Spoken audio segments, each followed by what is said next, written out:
Hi, I'm John Papola, and you're listening to the Emergent Order podcast.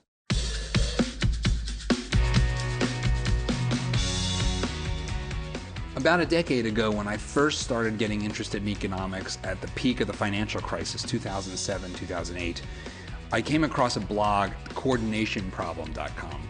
And that blog, among many economists, was home to Peter Boettke. Pete is a truly amazing economist, a student of the history of economic thought. In this conversation with Pete, I'm going to warn you, it gets pretty geeky. The state of economics, the debates that we have today about capitalism, socialism, and these different ideas and what they mean. So I hope you enjoy this conversation with Pete Boettke. Professor Peter Boettke, we're going to talk about the future of the economy. But before we can talk about the future, we have to talk about the past. And the first past I want to hear about is how you got into economics. Why did you study? What first got you excited about this subject? I was very fortunate. I went off to a college that, without my knowledge, that had a great economics teacher and a man named Hans Sennholz. And I was not going to major in economics. I had no interest in economics, but I had to take an economics course as part of a requirement for my major at the time. And I had just, in a very real way, experienced the gas lines of the late 1970s in New Jersey. And I had this professor in front of me explain to me why it is that we had gas lines and shortages, of gasoline. And I was like totally smitten with the logic of it. And then he gave us books to read, and it happened to coincide with Milton Friedman's Free to Choose going on in the video, the PBS series, and then the book. And so all of that sort of just coalesced, and within a semester I became an econ major, and within 2 years I decided this is what I wanted to do for my life, and I owe that all to Dr. Hans Sennholz and Grove City College. Hans Sennholz was in a particular school of thought inside the economics universe, wasn't he? Yes, he was Ludwig von Mises' first PhD in the United States. Ludwig von Mises had been a professor in Vienna and then in Geneva, and had worked with many different graduate students, some of whom had become famous economists themselves, like Friedrich Hayek and Oscar Morgenstern and Fritz Machlup and Gottfried Haberler, just to name a few in the that migrated to the United States as well. And then Mises sort of reset up shop when he escaped Europe at NYU after working at the National Bureau of Economic Research for a while. So he worked at NBER for about 4 years when he first came to the United States, and then he got a position at NYU. And Sennholz, about 10 years after that, actually, well, less than that, I guess by the time Mises went there, yeah, roughly around that. And then at that point, Mises became his thesis advisor, and Sennholz wrote a book for his doctoral thesis on can Europe sort of survive, which was an examination. It's very, very relevant to today, because a lot of it has to do with what are the requirements for an economic union in Europe, what about a common currency, all these kind of, what's the role of migration patterns and whatnot. And so it's a very fascinating book when you read it back today, what they were talking about in 1956 and what we're talking about today in 2019 now. But it's really something else, actually. Now, I understand that you did a lot of work on the fall of the Soviet Union and the transition of countries that had left, that were left behind, I guess the aftermath, I should say, places like Estonia and the Ukraine and the Baltics and Russia itself. Yeah. What got you interested in that? Was it about the timing? Was it just like, hey, the wall has fallen, I'm an econ major? So now we're going to get a little bit into the long story. I apologize. I'll try to be quick about it, which was even though I was not interested in economics and I was not interested in politics in general as a teenager, I had a fascination with the Soviet Union. And that came from basketball. And the reason is I was a kid who grew up in New Jersey in a family that had a lot of history with basketball. And I myself was obsessed with the game of basketball, both playing it, but also its history, its strategy. It's the only books I ever read about were sports figures before I went to college. And in 1972, I thought there was this tremendous injustice that was done to the U.S. basketball team, in which the U.S. Olympic Committee, the referees intervened in a game that the U.S. had already won. This is controversial, and let the Russians not only try once but twice to defeat the Americans. And on the second try, they actually beat the Americans. So the American was the first time that the American basketball team didn't win the gold medal. And I thought it was this grave injustice. First, it was grown men, professionals in Russia playing against college kids because of the amateur rules at that time. And then second of all, they cheated. So it's the opposite of like the miracle story, where the college kids in the hockey team in 1980 beat the other ones. So, it was a Cold War and I'm a kid and everything like that. So I literally thought that the United States should like invest all their resources to never lose another basketball game against the Soviet Union. So I had this kind of hatred of the Soviet Union, but the hatred like a sports fan would have. And so I was kind of fascinated. So then I got interested. Senholz got me interested in economics, and then I started reading about Ludwig von Mises and the economic calculation problem of socialism. And then I also read about Hayek's Road to Serfdom. And so I had this kind of view, like this puzzlement about this system. And so I wrote a paper when I was an undergraduate on the Soviet socialist failure that was published in the local magazine there at the college. And so I went to graduate school with a very strong interest in these issues about the debates between capitalism, socialism, and the history of the Soviet Union. I went to George Mason in particular to study with Don Lavoie, who had just finished his PhD half a decade earlier at NYU, writing a book about the socialist calculation debate. And so I went there to study with Don, and I ended up by doing my dissertation, not on the collapse. This is all before communism collapses. I ended up by writing my dissertation on the origins of the Soviet system, and in particular, its connections to Marxist ideology and the economics of economic policies that follow from a consistent application of Marx, and their economic consequences in terms of economic history. I besides studying economics, I studied Russian language for many years. I never could be good at it because I'm just not naturally good at languages. But I used to be able to walk around with my,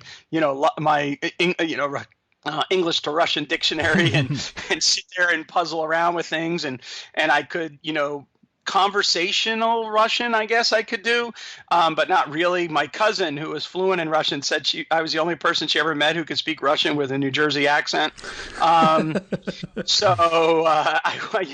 I ended up by being a fellow at the Academy of Sciences in Moscow later on. So you spent time in the Soviet Union before it had fallen? No, I only went after the Soviet Union had collapsed. I have been to all the post-communist countries, I believe. Well, the main ones. So, Czech Republic, Romania, Poland, Slovakia, Serbia, so the former Yugoslavia, East Germany, when and unification. But my traveling all took place after the fall of communism, not prior to it. Oh, okay. But I was studying already, so I had already done my dissertation when I got a chance to go to the Academy of Sciences. And so that was, in fact, my second book was coming out. So my first book is on the origins of the Soviet system.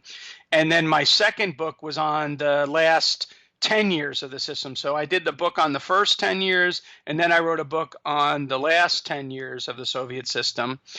And then I was caught up writing about the post-communist period, but then also trying to figure out basically from 1928 to 1979 basically period is also something that fascinated me. The workings of that system, how it operated, and the toll on humanity that was brought by the communist system. It's actually been a big passion of mine to sort of get people to understand that the history of the Soviet experience with communism tells us we have very serious lessons to learn from the economic deprivation and the political tyranny that results because of communism. I have, as you know, Russ and I made these rap videos with Hayek and Keynes debating macroeconomics. Yeah. I'm knee deep in researching a new rap video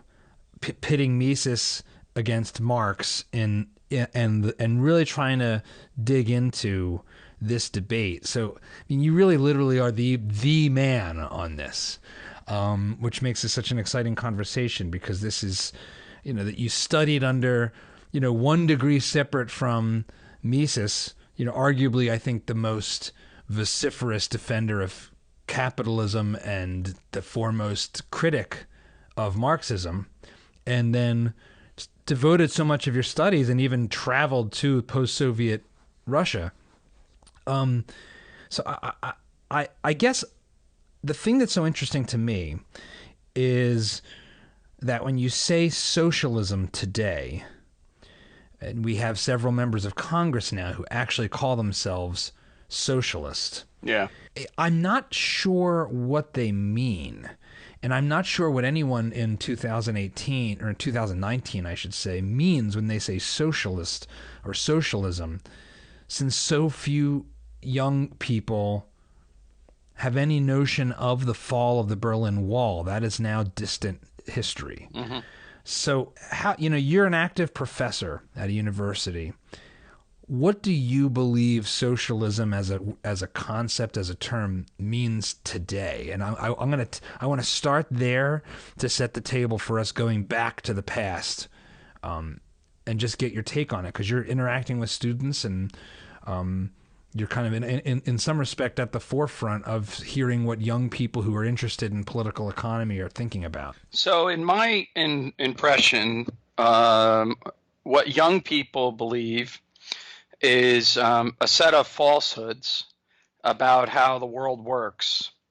So they would like to have, they're just not very informed about the trade-offs that are necessary in the world. So they don't see systematic effects.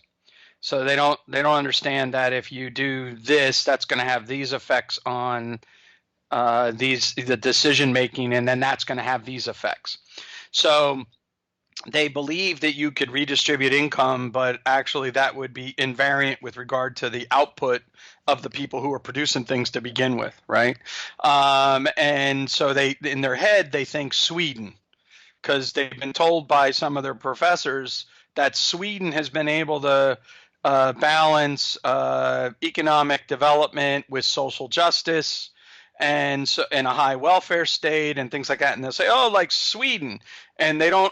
Their professors aren't doing it, and they aren't doing it. They're not going and looking like at the Economic Freedom Index and realizing that in Sweden in the 1990s, the Swedish government engaged in, radical fiscal reforms to cut back on the welfare state. That Sweden, in fact, is ranked high in the Economic Freedom Index. Passing the United States on Economic Freedom Index, and that it always has been like that because it has It has relatively open trade. It historically had it's a small homogeneous country. And so right now there's lots of tensions in Sweden as a consequence of, migration patterns and whatnot. And so they don't pay attention to like what the world is actually really telling them. They pay attention to what their professors have painted a nice picture for them up on the blackboard. It would be similar to, a professor that say was of a libertarian bent that tried to say that, like do a Jedi mind trick on the students and say, oh, no, if you have free market, laissez-faire capitalism, you would have no poverty, right? You would have no, people that try to, sell you products that aren't any good or anything like that and just wave their hand. Of course, that picture's just as ill-informed as the picture that they're painting. The reality about markets is the feedback mechanisms that are associated that reward and penalize various different behaviors. Not that the world is perfect, but that, profit and loss, right? So businesses go in, they try, and 50% of all businesses go bankrupt in a year. So, people have made, there's lots of sweat and tears that involved in that. But the whole point is that, a vibrant, dynamic economy has as much a role for the loss sector, the loss side of things, as it does for the profit side of things. We need both profit and loss in order for the system to operate. And so we have to be able to study, markets and their functioning, warts and all, let's say. And so if we examine, what socialism is, it's not just really rich societies that decide that they're going to be able to do more public services like Princeton or Berkeley, right? I mean, I think this is what what you see. It's like, oh, look, we have lots of parks and free things. It's all about free things. We got lots of free things here. So let's have, this and give free things. And so then they get frustrated, about the world because they're not free things, and they think that's an injustice. Number one being, education at the moment or whatever. But the world's full of trade-offs, and of course you could provide education for free, but what would you give up in order to do that, right? And the part of the economic way of thinking is getting you to think not in terms of absolutes, but always in terms of these trade-offs. So the old economist joke in the old days of the Soviet system was that people used to say things like about the U.S. They'd say, "Oh my God, we can send a man to the moon. How come we can't cure the common cold?" And the old economist joke was because we sent a man to the moon. Right? Those resources were all allocated that. And so when Gorbachev was in power and everything was, being very frustrating for them, he used to say, we can track Halley's Comet, but we can't produce a two-slice toaster. Right? And so, but we can track Halley's Comet. We can't. But the reason is because all those resources that were allocated towards tracking Halley's Comet couldn't be used to develop the consumer goods, right, that were involved. And this is where, Mises's criticism really comes in, because how do you weigh and adjudicate the trade-offs? You need to be able to engage in rational economic calculation. And if you strip your economic system with the tools that are necessary in order to engage in rational economic calculation, then you're not going to be able to do it. You're not going to be able to make those trade-offs in any kind of rational sense. And so I'm getting a little too far ahead, but I think that getting kids to think in terms of trade-offs is one of the hardest things. I mean, we can't get adults to do it, and so I like to think about a movie. I always love this movie, Big, with Tom Hanks. Oh yeah, many years ago. And remember, Tom Hanks is a darling at the office when he's a grown up. They make him artificially a grown up, and he's a darling because he has all these innovative ideas about toys and whatnot like that. And he comes up with this toy that looks kind of like a transformer, actually. And he gets all the way done with his presentation, and they ask him, "Well, how much is it going to cost? And how much are we going to sell it for?" And he's clueless, right? He's like, I don't know, I'm a kid, right? Because the storyline, right, if you remember, is like he's a 10-year-old kid that wishes he could be a grown up, and so he wakes up one day and he's like 25 years old. but he's really only a 10-year-old kid, and he doesn't have any idea of the trade-offs of costs or anything like that. This is our politicians. They say all these things all the time, but they're like Tom Hanks. They're just, they don't realize the cost. And then when you say to them, how are you going to pay for that? They like shrug their shoulders and they say, I don't know. Right. And so how we pay for everything else, which is we borrow from China. Yes. I think that was a recent answer given by a freshman congressperson. Okay. Why should I have to answer that question? We never answer that question for anything else we spend. It's like, I guess you have a point. It's a kind of nihilistic point. Yeah. But I think that what socialism means to a lot of people today, young kids in particular, is just the current level of material comfort that they enjoy, right? But with more sharing and with more free stuff. So it's think about like the Bernie Sanders, campaign. The main thing was to offer more and more free stuff to kids, right? That was what the whole point was. We're going to give you free education. We're going to give you free this. We're going to give you. I was in the car during the campaign, and they had on NPR, they had a Republican youth, a Democratic youth, and even a Libertarian youth. Okay, because remember there was kind of a libertarian movement going on in the election until the Aleppo comment, right? But so they had all three of these on, and they were talking to Kojo Nandi, right? Is a show here in DC, and he's asking them about what they can expect out of the candidates and what they think the candidates are doing, wrong. So the Democratic candidate representative went first. And she said, I'll never forget this. She said, look, she goes, we need to agitate for parental leave, mandatory parental leave at full pay for 1 year for all new parents. Okay. And then the Democratic kid the Republican kid jumps in and says, yes, it's very important for the family that we have, such policies. And even the Libertarian kid was like, yeah, that sounds kind of good.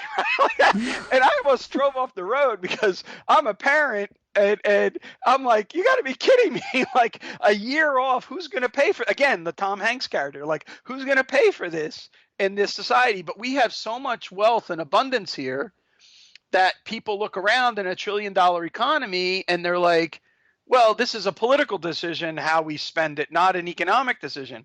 And the key thing to keep in mind, going back to what I was saying about trade-offs, is they don't recognize that the way that you cut up the pie is going to determine the size, the effort and the size of the pie that gets made.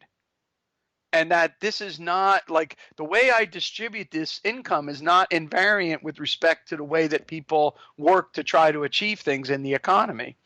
And so they just are very, you see this in the most recent debates about the marginal tax rates, all of this kind of stuff. And so, yeah, I mean, we can get more specific because there's a lot of, I'm not going to say dishonesty, but a lot of, so dishonesty is the wrong term, because mainly very sincere people who have certain judgments, but they're very selective in what they'll look at. So they'll look at Venezuela. I'm not saying that people on the right don't do this as well. Obviously they do, and we have to guard against it all the time. But they'll look at an aspect of Venezuela, and then they'll stop looking when it gets bad. Yeah, Hugo Chavez, if I recall, was really everybody from Bernie Sanders to Joe Stiglitz. Joe Stiglitz to Jeremy Corbyn in the UK thought he was the shining star of economic progress in South America, and now the zoos are empty because, having eaten all of their pets, Venezuelans have had to turn towards the zoos for food. It's it's a tragedy there, and the tragedy of socialism, for whatever reason, I mean, we can have a variety of hypotheses that we would explore about this, but this is going to be one of your subtle difficulties, I think, in your in the rap video idea, is that after World War II, it was extremely important for a variety of interest groups to make sure that the tragedy of communism was not equated with the horrors of fascism. And so as a result, you could never imagine like a popular artist wearing a T-shirt, with Hitler's face on it, right? But you can wear a T-shirt and be really cool with the hammer and sickle, or with Chairman Mao. Yeah, Chairman Mao, right?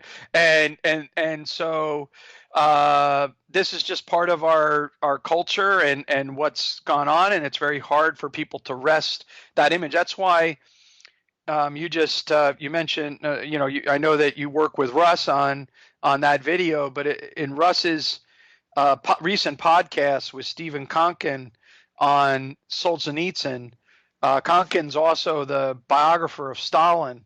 I highly recommend it to everyone to listen to, because that and an interview he did earlier in the year with a biographer of Mao, and talk about the literal magnitude of the tragedy that the communist experience in the Soviet Union and in China represents.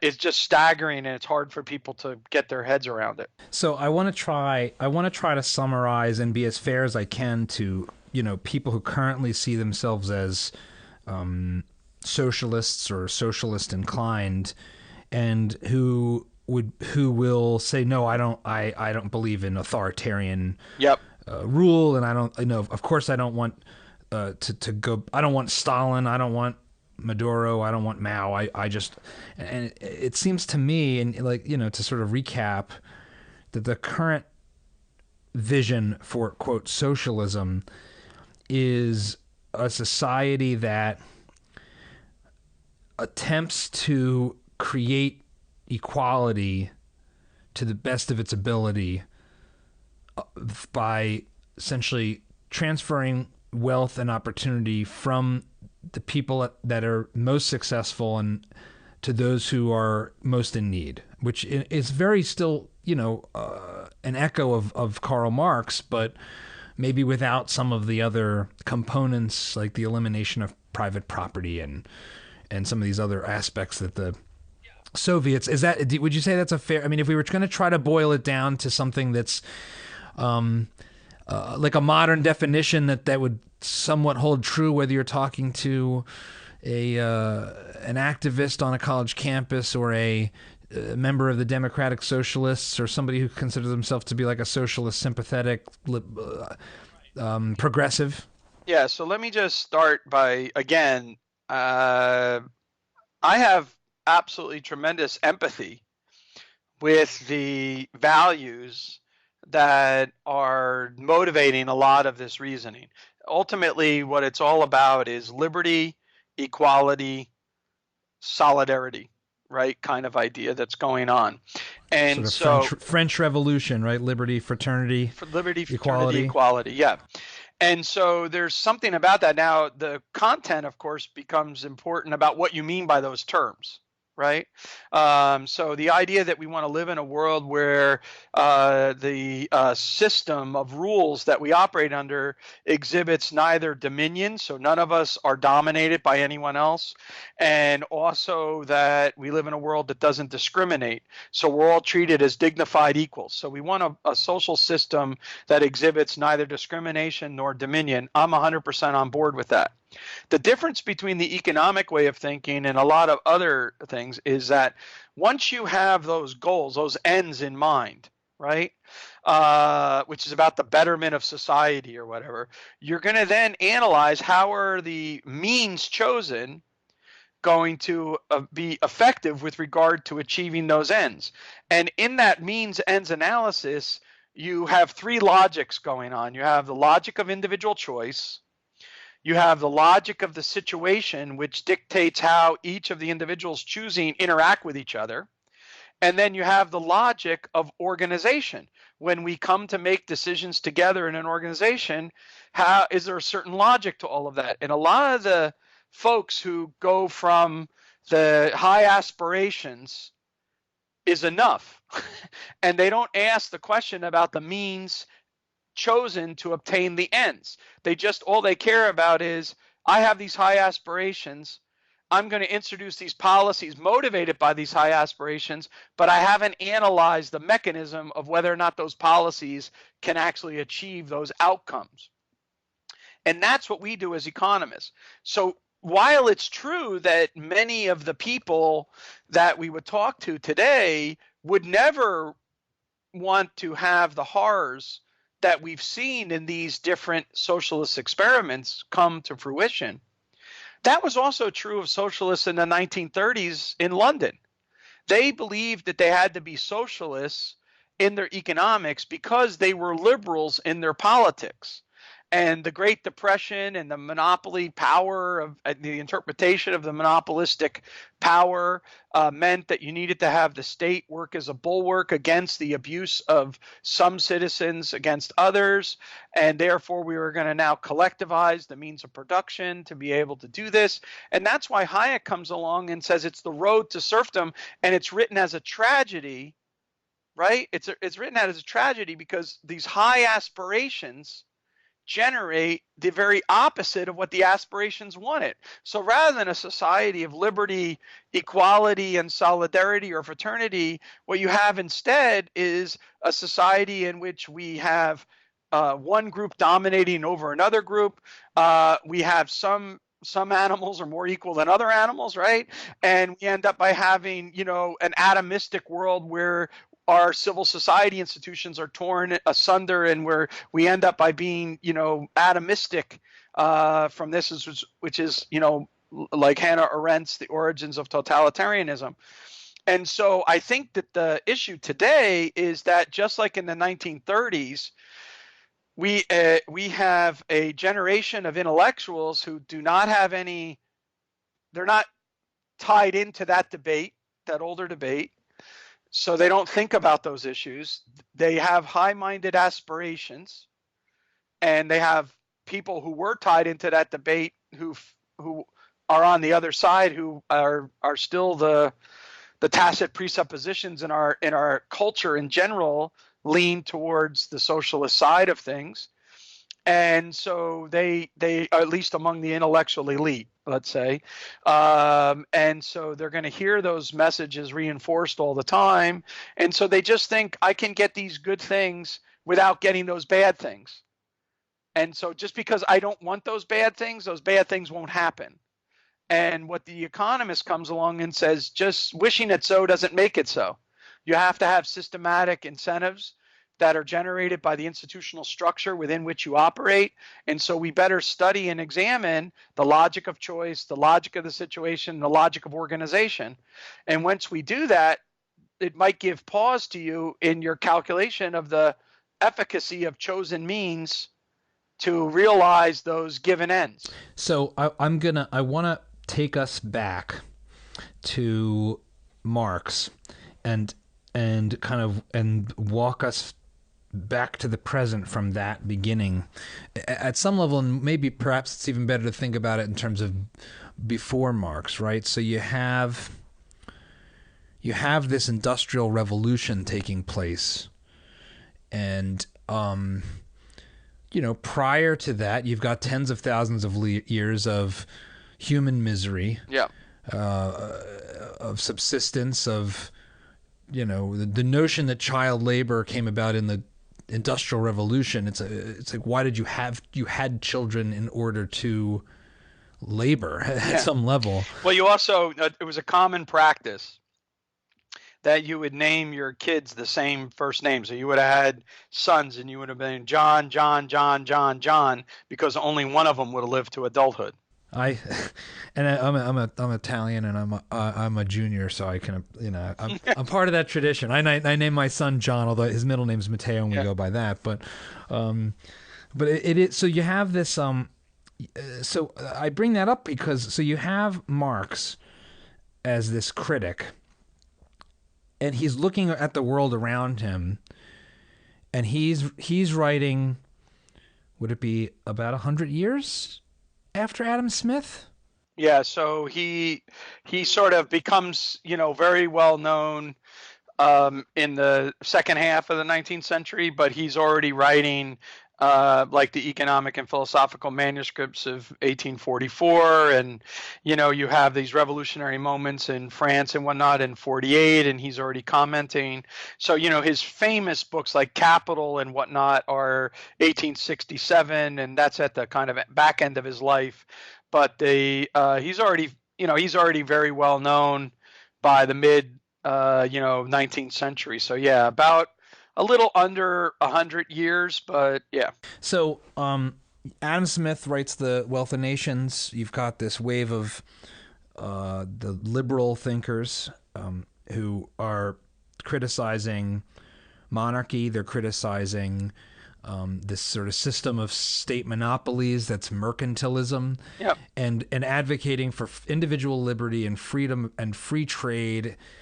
They're also abolitionists. Many of them are the early advocates for universal suffrage and women's rights. Yep. So this liberal movement, this word liberal, and the early liberals look nothing like our political divide today. They're bringing together freedom in an economic sense and in a personal sense and in a political sense, all under one banner of liberalism. Yeah. And then you have, but then, decades and decades later, you have this industrial revolution, you have Marx criticizing their system. What was Marx's set of criticisms? Like, just lay them out for me. What was he looking at? Because if I remember this correctly, even the term capitalism is rooted in Marx, not Adam Smith. Right. So right. lay out the Marxist vision. Yeah, I mean, Smith doesn't have that term, but okay. So it's important to keep in mind that Marx is a philosopher, a Hegelian philosopher. He's part of the young Hegelians, and he's not, but economics as such was not the same kind of discipline it is now, right?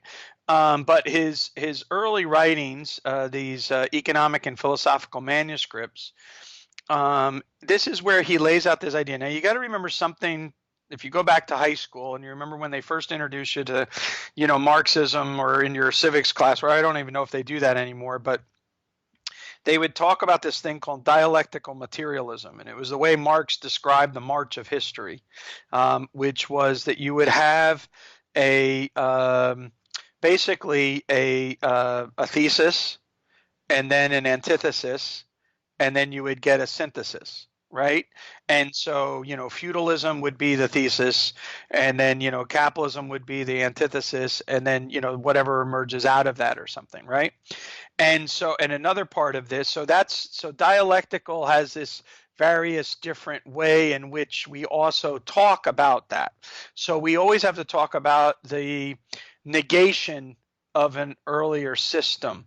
So when Marx doesn't really write about what the future socialist world will look about, he writes about, you're supposed to glean what the future of socialism would look from his critique of capitalism. Okay, so whatever capitalism is, socialism will be the opposite of it. And that's his kind of, it's important to understand that that's going on. The other idea is he's a materialist, which means that the existing conditions or material conditions of the world will determine the ideas that get perpetrated in that world. So what you have to do is change the material base of society, and then that will end up by changing the superstructure in society. So if I can, so to make sure I'm understanding those ideas for a second. So, so you have a situation, you have a state of affairs, and and in this case, we'll just say he's observing the world around him and calling it capitalism. Mm-hmm.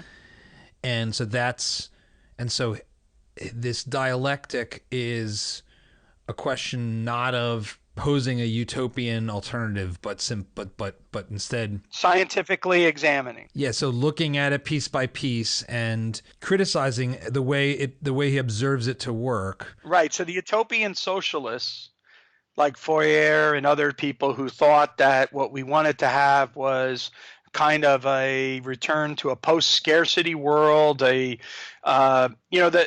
phraseology a lot of times goes from the kingdom of necessity to the kingdom of freedom. And this kind of idea, you could even see it, by the way, in Keynes, the attractiveness of this, because remember, when you get to Keynes, he's going to argue that just like, in many ways, Henry George, right? That they believe the puzzle of modernity is that we have poverty amidst plenty, because we've already solved the problem of abundance. Now it's a matter of how we distribute the abundance. So Marx is looking at this industrial revolution, and he believes that we've overcome this problem of the kingdom of necessity. And so if we just could structure the conditions the correct way, we could be able to move from the kingdom of necessity to the kingdom of freedom. But let me just step back for a second and walk through the specific points, because I think I'll start with the two main twin ideas in Marx. The big meta ideas are that alienation and exploitation. Yeah, so lay those out. Yeah, lay those out for me. Alienation to Marx is not that just you kvetch because you're at a job you don't like. It's that the very nature of the capitalist arrangement, that is private property rights, separates us individuals. So we as our nature are homo faber. Man is a worker by their nature. But because we don't own the means of production, but our boss owns them for us, therefore we're hired by our boss, we are separated from ourselves. We are alienated from ourselves.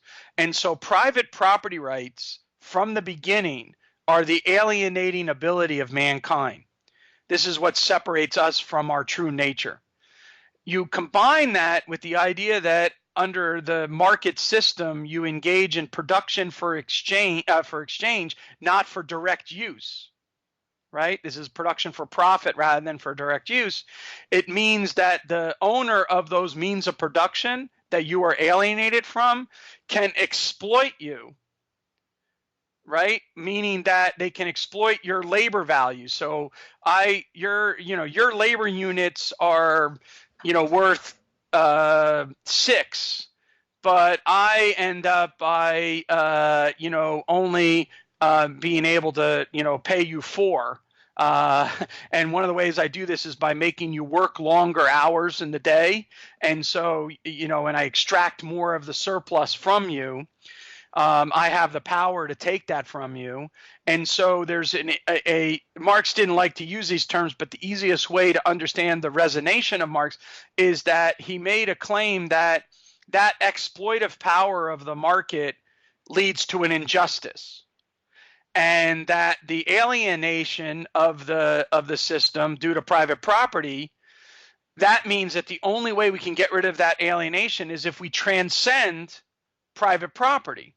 And so the reason why Marx is such a unique socialist is that he didn't sort of agitate to address the exploitation directly, right? That would be to advocate greater labor unions, to agitate for limits on the workday, to get better rights for the workers. He called that all petty bourgeois. Instead, what he argued was that to really address the injustice, we had to transcend the existing institutional form, which was private property rights. And so that's why his approach had to be revolutionary, because justice could only be served by transcendence, which meant the eradication of the system. To give you an example of his style of thinking, when it came to money, because a lot of people thought, money's the root of all evils, so let's just abolish money. And Marx says that is like trying to get rid of Catholicism by abolishing the Pope. What we need to do is abolish Catholicism, then there's no need for a Pope, right? So if I abolish private property, there'd be no need for money because there'd be no medium of exchange. We'd have production for direct use. And so this is the first part of understanding his system, because that's the way he's going to look at everything. The current system suffers from this grave injustice, and the only way that it could be addressed is through a transcendence of the existing system. So a total transformation. Well, let me I want to make sure I'm understanding the root here in man's nature. So this sense of alienation, at one level it sounds so my understanding is, John Locke, one of the early liberals who defends private property, makes a somewhat almost similar sort of claim in the sense that he says, look, we own ourselves, and so when we mix, and so that's the root of ownership, is our ownership of our own body. No one else can make a claim to that, lest they make me a slave of them. And so as a free person, I own myself. If I mix my efforts with material, the land, or I chop down a tree and carve it up into a boat, that boat is mine. That if I sow the land and I homestead the land is mine in a sense because I've mixed myself with the item. And I think it's an interesting defense of the notion of owning things, but it does sound like Marx is tapping into a similar human, like the sense of man as humankind as like a creature that makes things or that's productive. Like, where is he getting this? Well, we are a worker, and so if somebody else is hiring me to do my work, I'm like becoming less of a human. I mean, all those ideas are in this whole tradition of this conversation that's going on. I mean, a lot of these ideas are not. They're all part of what makes up the Enlightenment and the counter-Enlightenment. So, that's all going on from Rousseau and the response to Voltaire and Montesquieu, and then where Locke fits in and all this stuff. So this is all part of the thing. And all of these thinkers had puzzles that to this day still resonate, even when we vehemently disagree with some of these speakers. So, like, I'm not a fan of Rousseau, yet Rousseau put the puzzle of living in groups very, very clear. He said, how can a man still be free while subject to the wills other than his own? Yet we have to live in society with others and make decisions with others, right? So this is a paradox. How can I be free while subject to wills other than my own? And that puzzle that Rousseau put for us still is something that we're wrestling with to this day. And I think there's puzzles that Marx puts to us, puzzles that, Locke puts to us. As you said, Locke has the Lockean Proviso. This is one of the things that can be used on either side of the political spectrum. But like in the way you were talking about, remember, it says that you can, appropriate that property as long as you, take and you leave enough and as good. Right. And so there's a kind of natural limit. You can't just mix your labor with like the entire universe or whatever. Right. And so, Locke has these kind of ideas. So I think it's all part of this conversation. And then it's read through this Hegelian and the young Hegelian philosophers. But again, this might be a little too going off the rails. We've got a lot of room. We've got a lot of rails that we can to stay on, so don't worry about it. I wanted to start with that because I it's very important, I think, to understand why Marxism is in some sense is not Bernie Sanders, because Marx would consider Bernie Sanders to be a petty bourgeois socialist, because Bernie wants to reform within the existing system. And so that would be like, trying to get rid of money, but still have Catholicism floating around, right? As opposed to what Marx wants is to eradicate Catholicism, then there's no need for a pope. And so he's going to try to push for this total revolution, because that's the only way that you can solve the problem of the exploitation. Now, and so that's what feeds the Soviet context, and that's what feeds a lot of these other ones. I want to get one more, I have one more historical sort of history of thought question, which is, where does the term socialist or socialism first arise? I mean, I think that goes very far back. I don't think it's associated, there's a First International, and Marx isn't necessarily the winner there. You have Bakunin and other people, but I think the term even exists prior to that. And it has a mixed history. There's times when in the U.S., for example, people that we would now call libertarians called themselves socialists, right? They were for society. And so, the 20th century has a very unique and definitive meaning of what socialism means.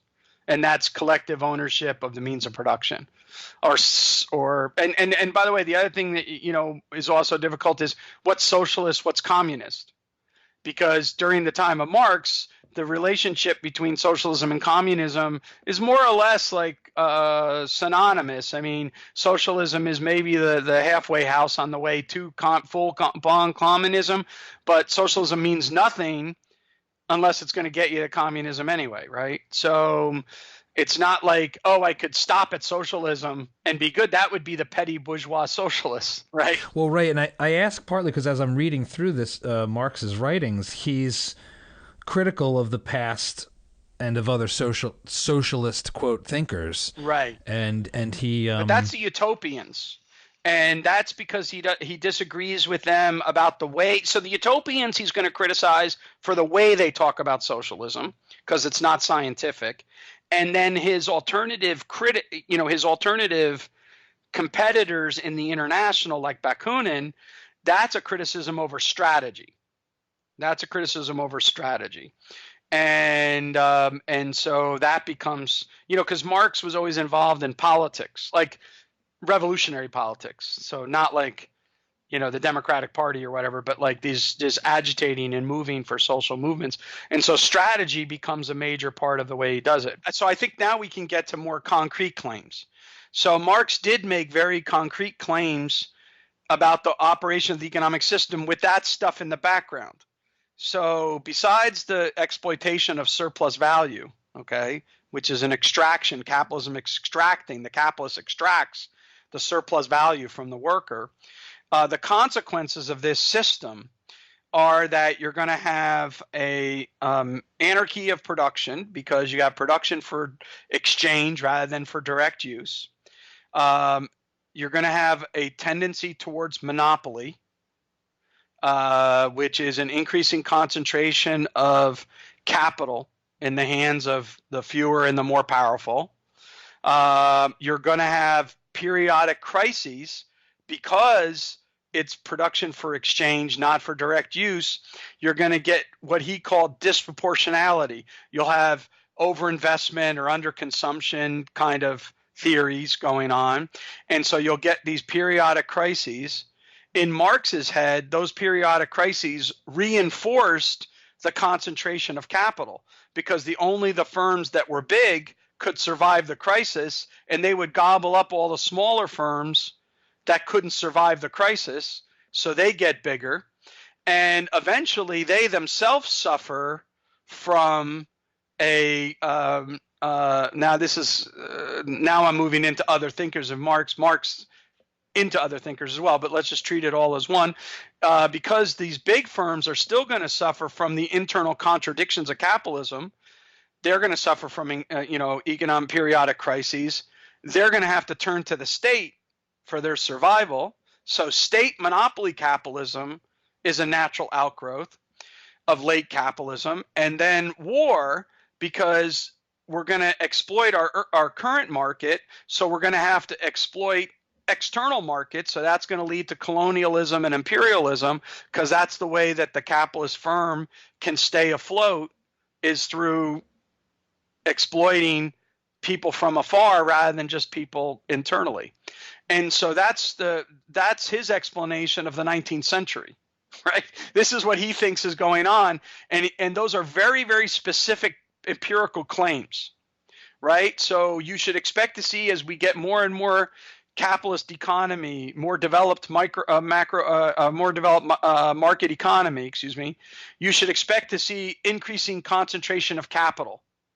That is, that you would have more monopolies, they would have more dominant share, there would be less firms competing. Okay, so now as an economist, you sit there and you scratch your chin and you say, okay, now is that what happened? Right? And it turns out, no, right? That's not what happened. And so, capitalism suffers inherent, business cycles just by the nature of the business. And instead you look at it and you're like, well, actually, no, the business cycle, in order to be disruptive, has to have a trigger, which is in the monetary authority, right, doing things. And then, is it the natural outcome of capitalism to have, state capitalism? Well, no, that's because it's not natural for capitalism to lead to monopolies, but government can grant monopolies, and therefore government is the one that creates the monopoly status, not the market then turning to government. It's the government corrupting the market. And then with militarization and war, of course, we live in a world where we've engaged in military adventurism. But again, that's at the root of the state, not in the root of the market. The market, in fact, opens up. This goes, to your earlier point about free trade, and what the market does is break down barriers to actually not have militarization. But as Bastiat apocryphally said, goods and services cross borders, soldiers, don't. But if you block goods and services crossing borders, soldiers certainly will.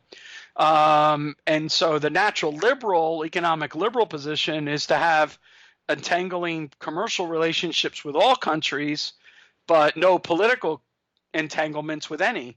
And so how do you compare or run the empirical race between the predictions of Marx and the aspirations of liberalism and the empirical reality of the 19th, early 20th century?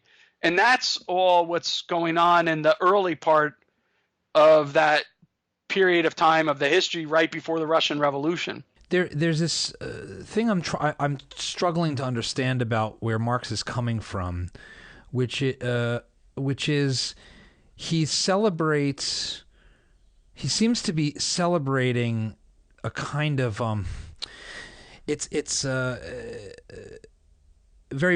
some romantic idea of making things that you'll use yourself. Like, okay, I'm going to go in my backyard and I'm going to grow my own food, and I'm gonna push down a tree with my bare hands because I couldn't have made a tool, because how could I smelt the steel myself? So there's like this naturalism of labor and this sense that exchange is alienating. How could he resolve that with this fact that, well, that's the way humans always did things for tens of thousands, hundreds of thousands of years. That's called animal level poverty. And then we had tools, and we had I'm gonna use tools. I'm good at this tool. You're good at that tool. We're gonna start to make different things and specialize, and by focusing on the thing we like to do and we're good at, and you focus on the thing you're good at, we will trade and exchange and we'll be better off. And that's Smith, division of labor and specialization. That's Ricardo and comparative advantage. And then you have underneath that, these tools get more complicated. So instead of sewing our clothes, we create looms. And now you have capital, and it's expensive to build and buy a loom. So you've got the people that own the loom versus the people that are hired to work the loom. But this, if his whole structure is built on, we've solved this economic problem of scarcity. Does he never confront that we solved that? To the extent we solved scarcity at all or reduced it, we did it precisely by not making everything ourselves in our backyard, but through specialization and trade. I do think it's important to keep in mind a couple things here. And it's very important to try to do the most sympathetic and coherent reading. Actually, I think that Don Lavoie, his book Rivalry and Central Planning, you might want to consult and look at the chapter on Marx where he tries to explain the positive side of Marx, actually. That's better than David Ramsey Steele's book, which actually fits your title better, which is Mises versus Marx or whatever. Just on that, by the way, if you go and look at not Heinlein, but who is it that there's a science fiction, libertarian science fiction book from the 70s, in which there's a parallel universe, and in the parallel universe, the students are protesting with signs in the street that say Mises over Marx. And one of the things that was hilarious is during in Brazil, 5 years ago when they were having some protests, there was a group of people out there with signs that said Mises, more Mises, less Marx. It's kind of right. Great. Yeah. So that's an interesting visual for you to have. But one of the things to keep in mind, go back to, this is why I brought this up earlier, even though I'm sure that I'm being a little incoherent. And that is that, imagine what Marx has in his head, that you have primitive communism, and what primitive communism had. So did you ever see the movie The Gods Must Be Crazy? Oh, I think I did, but I think it was a long time ago. So, it's set with this African tribe. It's right off the bat, I'm remembering it's a real great 2019 movie. Yeah. And Oh, boy. a Coke bottle comes down, from an airplane above, and now for the first time ever, they've been introduced. They first see all the benefits of the tools, like what you were just talking about, which is, they can now chop up their corn, faster. They can do this. In weapons, they can hit each other and hurt each other much faster. But what happens is there's only one of the bottles. And so then everyone starts, vying for it, and you get competition for the first time, because before that, of course, there was no scarcity, there was no competition, blah, blah, blah. And so the guy who's the leader keeps on trying to throw the bottle back to the sky, because he doesn't know anything from an airplane, and it keeps on hitting him in the head, So the gods must be crazy because they gave him this great thing, but then it turned into destroying the society. So keep that in the back of the mind. That's a tacit presupposition that artist had, which is very Marx. So in primitive communism, what you had tremendous social relations. No one fought. They got, again, I'll come back to this as an empirical claim, but this is the vision. Under primitive communism, you have this cohesive society, you have great social relations, but what don't you have? You don't have advanced economics. So the economic material conditions are terrible. They live nasty, brutish, and short, because it's like, they're barely getting by, but they're doing it at least in a communal way. 19th century liberalism, what does that have? That has tremendous, read in the Communist Manifesto, Marx and Engels have this beautiful description of what the bourgeoisie have been able to do, right, in terms of raising the material productivity of mankind. It's unbelievable. If I wrote it, I'd be accused of being like a romantic or something. And so they lay all this out. But what's the problem is that modern liberalism, or the modern capitalist society, has terrible social relations. Well, antithesis, right? Thesis, antithesis, synthesis. So what's the future going to hold? Good social relations and good economics. And that's why, to Marx, he has to evolve out of advanced stages of capitalism. Otherwise, if you're not in that capitalist stage, when you try to advance, you could get stuck in what he called Oriental despotism, right? You get stuck. That's why the march of history has to go in a certain way. And I think that's very vital to get the picture right, because he's trying to see how those good social relations could be combined with the advanced material output. So his proposal is not to have us hug a tree, right? His proposal is not to have us get back to having less. So he wouldn't have been enamored with Avatar. No. No. There's because that sense of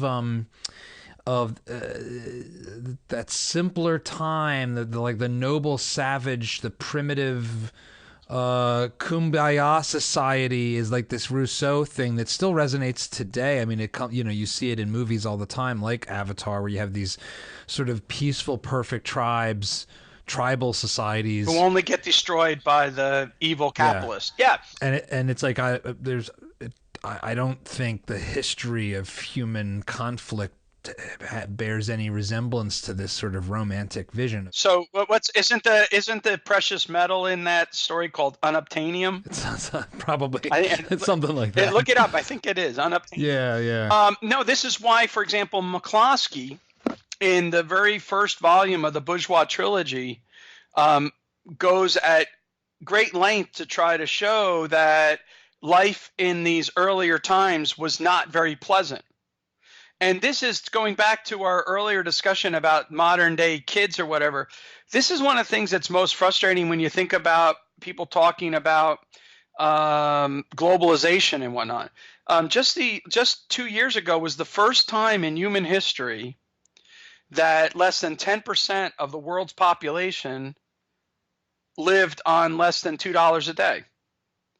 You know, if you just go back like 30 years ago, you know, when I was still in college, right? We're talking about like 30% of the world's population was living on less than $2 a day. And so what's happened during this period of this great globalization, this opening up, the post-communist, post-imperialist stage, what drove that? The opening up of China, the opening up of India, of course, right? That's a large part of the numbers, but also tremendous developments in Africa and whatnot. Not perfect, by the way, by any stretch of the imagination. Again, no one's sitting there saying Jedi mind trick, everything is the most beautiful thing that ever happened in the world. World has lots of ugly features to it, and we have to continually be vigilant and work at it and all these things like that. But the reality is that globalization and the opening up of markets has delivered people from abject poverty, you know, to a new possibility of living longer and more flourishing lives than they could have before. And that was because of the advent of trade and expansion, like what you're talking about, Adam Smith, extensive form of division of labor, expansion of trade, the greater possibilities, greater increase in the productive capacity of mankind. All of that stuff comes. You know, Marx is looking at that and saying, man, that process is haphazard. You know, these guys, it's going on behind the backs of the people. That's that whole invisible hand BS, you know. And what I'm going to do is that invisible hand, it might work, but boy, it's jagged. It's terrible. What we're going to do is we're going to bring that out in front of you, not going on behind your backs. We're going to subject that to scientific, you know, control, and we are going to rationalize production. And so that term, rationalized production, that's Marx's, you know, analysis. That's why Mises, you know, you have to understand the evolution of these things, right? That's why Mises put such an emphasis on the idea of rational economic calculation, because the opponents were saying they were going to rationalize production. And so what Mises is saying, you can't do that if you don't have the means to engage in rational economic calculation. That's the linchpin of your argument. And you can't do that without markets. And you're not going to have markets if you don't have private property rights. And so the very means that you've chosen is going to make your achievement of those ends, get ready, impossible. Not just difficult or impractical or whatever. It's that you're not going to be able to do it because you're missing the very issue that you need to be able to achieve that. So before we start to move into Mises, I want to does Marx have no sense or no does he not engage this sense that a person can start something without a bunch of machines? So, you know, there's merchants, there's traders, there's, you know, at some level, if you're a guy at the side of the road selling a bunch of Ozark water bottles on a hot day, are you a worker or a capitalist? I mean, you saved some money to buy the water. You took the water's your capital. You're out there working, but you're also a so it's a very specific. He's addressing what seems like one organizational form, which is there is big companies with owners, and that's a small group of people, and then there's this mass of workers. And it's like never the two shall meet. Does he? Well, so remember, he's talking about industrial material production. So he's mainly looking at factories, right? So it's the factory system, that the Industrial Revolution, the giant, you know, machines and cogs, and we are the cogs in the wheel. So giant machine, and we're the cogs. Individuals are the cogs, except for the owners. But try to be, you know, a little bit more sympathetic about what's going on there. Is that so Marx is living through the Industrial Revolution and the the movements towards the city. So there's huge migration from the country to the city. You have more dense populations. People are living on top of each other. So now you have the conditions of the working class within the cities. That's Engels' own research is on that. And so, but if you read the German ideology, right? So if we look at the German ideology, what Marx argues in there is that when we overcome scarcity, we'll be able to overcome the division of labor. Now, what he doesn't mean is that we won't have a division of labor. Of course we will. But what we won't have is our specialized roles in the division of labor, because we'll be truly unalienated, which means that we'll be our true selves and we'll be able to overcome the previous constraints on our nature. And as a result, if you read the German ideology, he uses a example of a poet, I think a fisherman. I can't remember the exact ones right now, but it's like you'd be a poet, you could be a fisherman, you could be like a cattle herder or whatever. And the issue is that in the future, when you overcome scarcity, you could be any one of those without becoming any one.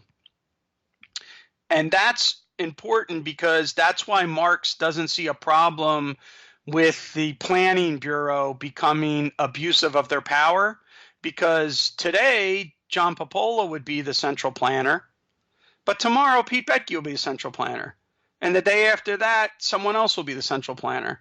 And so there's no permanent bureaucracy that would end up by ruling over all of us. And that's because we've overcome scarcity, which means we can overcome the division of labor.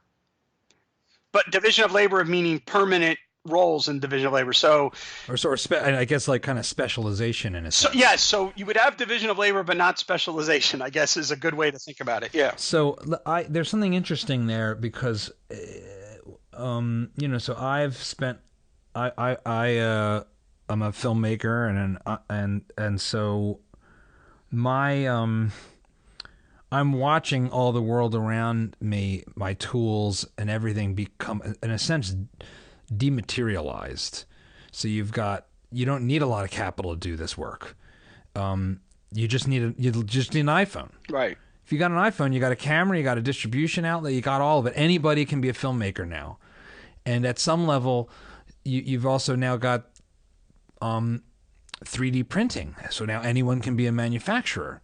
And is there a interesting futurism in that vision? I mean, you can kind of take where we are today in 2019 and some of the technologies we have and imagine, and I know like Star Trek is kind of the best vision of socialism anyone's ever put on the screen because they had the replicator. So you could just say computer, Earl Grey tea, right. Hot, Yeah. And out it comes. And so we've essentially offloaded all of the specialization need to the computer and to this machine that can essentially suck atoms out of the universe and rearrange them on the fly into whatever I want. So computer, make me a Rolls Royce. Got it. Boom. Done. I don't need to specialize in that. Nobody else needs to know how to build a carburetor. We can all be just humans. If I want to be a poet today, I can do that. If I want to be an artist tomorrow, if I want to be a writer the next day, all the material needs are met by the replicator. Is that the logic of his post-scarcity world? Is that kind of what you're laying out? Because I mean, that's kind of that's pretty. I mean, it's a very futuristic leap, but he's such a big thinker. I could imagine maybe that was kind of where he was headed. Is that it? Is that what he's talking about? I mean, maybe in that respect, maybe he'll end up being kind of right. Yeah, I mean, look, if this is part of the argument that people make about robots and stuff, right? Exactly what you're talking about. Imagine that we have a Kurzweil kind of singularity moment, right? What's going to happen is the growth rate will just spike up like this, and all of our problem will be what the hell we do with ourselves, right? Because we'll just have everything available for us. But again, note that is I still think that you're going to have a problem of, I'm an economist, so I still think that we live in a world of scarcity, because scarcity is not the same thing as enrichment, right? It's a logical concept. You only have so much time, in a day. You can't do three things at once, right? You need to recognize that you face these trade-offs or whatever. And I also think that you're going to have people who figure out how they're going to help take care of the robots. And, as one of my friends say, this is kind of a little off color, but do the robots poop, right? I mean, are they like real agents, or are they just like these things that are out there? So they're like our cell phones now. They're not really humans. They're not really agents that are doing anything. We just have this overestimation of what they're going to be able to achieve. Right. You still have entropy. You still have physics. You have things that, it's yes. Unless we go into the singularity and we're working on some kind of atomic time, and an entire lifetime happens in the blink of an eye inside a computer or something. Right. And so part of the whole thing with Star Trek is, of course, they cover their bases and they have all this stuff. Plus, it's just, in a certain dimensional space. Right. And so there you look for other things to highlight to understand the human dimensions. Like, so, for example, in the Picard editions of the things, when, Deanna Troi ends up by not being able to turn off her empath skills. Right. And then what happens? She's overwhelmed with empaths, the feelings, and she can't function. Right. And because she has to be able to turn them off on the margin. Otherwise, she would be overwhelmed. And so you think about that. That's kind of, an interesting dilemma that you would face. But anyway, go back to your main point. So you have this replicator machine, or you have some other things. This is actually the socialist idea, right? Is that you would rationalize production. You'd rationalize production to such an extent that the system would reproduce itself over and over again, and more rational, and more stuff, being taken care of. And as a result, because we are beyond scarcity, we've now transformed the material base, right? And therefore us, as our nature, would not be so we're not going to face the same kind of incentives effects, right? Because we're not going to, and so therefore Marx didn't think socialism would have an incentive problem, right? Because we'll be it's the socialist man. We'll be a new kind of person. And so that's a kind of an interesting idea of why Mises. Now let me get to Mises again. Why Mises? There's a twofold reason why Mises focused on calculation. Make it threefold, maybe. Okay. One of them, as I mentioned already, is that the goal of socialism was rationalization of production. So Mises wanted to show that the means chosen could not achieve that end, because they couldn't engage in the very rationalization that Marx wanted them to engage in, because you've eliminated the institutions that allow rational calculation to take place. The second thing is that Mises was a strict Weberian. So unlike other critics of socialism through the ages, including Ayn Rand, who criticized socialism for moral reasons, Mises never did that. He just stuck to the strict means-ends analysis, even though despite when you read him, you realize, this is a guy who doesn't particularly like socialism, right? But it's what makes him such a great counter character to Marx, because they're both these fiery polemicists in a lot of ways. Yeah. But at the same time, his analysis of socialism, he keeps on insisting, is value free. And if you actually read what he says, the argument is it is value free. It's just a means ends analysis, which he gets from Weber as the way in which social scientists have to talk to each other. And so therefore he couldn't start talking about the incentive effects, because that would have affected also so he's not going to talk about the morality, and he's not going to emphasize the incentive effects, because at that time, his opponents in economics thought bringing up incentive arguments brought up motivations. So you're saying that the planner is not motivated to do the best for society, but motivated only to do the best for themselves. And so Mises, like Hayek, which is different from public choice, but they said, no. Let's assume that the planner wants to do the best for society. We'll just assume that for right now. Or the state manager will want to do the best for the plan, for the society. The question is, how do they know what the best thing to do is, rather than why should they do that? Why shouldn't they do, so like in real existing socialist societies, I'm a state planner. Part of my question is not how do I know how to make things better for society. Part of it is how the hell do I make myself better off with the power that I've been entrusted with, right? But that's not the criticism Mises and Hayek ever give. Their criticism is that the planner could be Mother Teresa, but she doesn't know how to actually do what she wants to do because we've taken that set of informational signals away from her. And so I think that's an important part of understanding the criticism of socialism in practice. Yeah. So I want to spend a lot of time really understanding the talking about the calculation debate in terms that maybe somebody who's come into this conversation totally cold can handle, because it's rich and it's difficult. There's a couple other parts of Marx I want to make sure we touch on before we do that.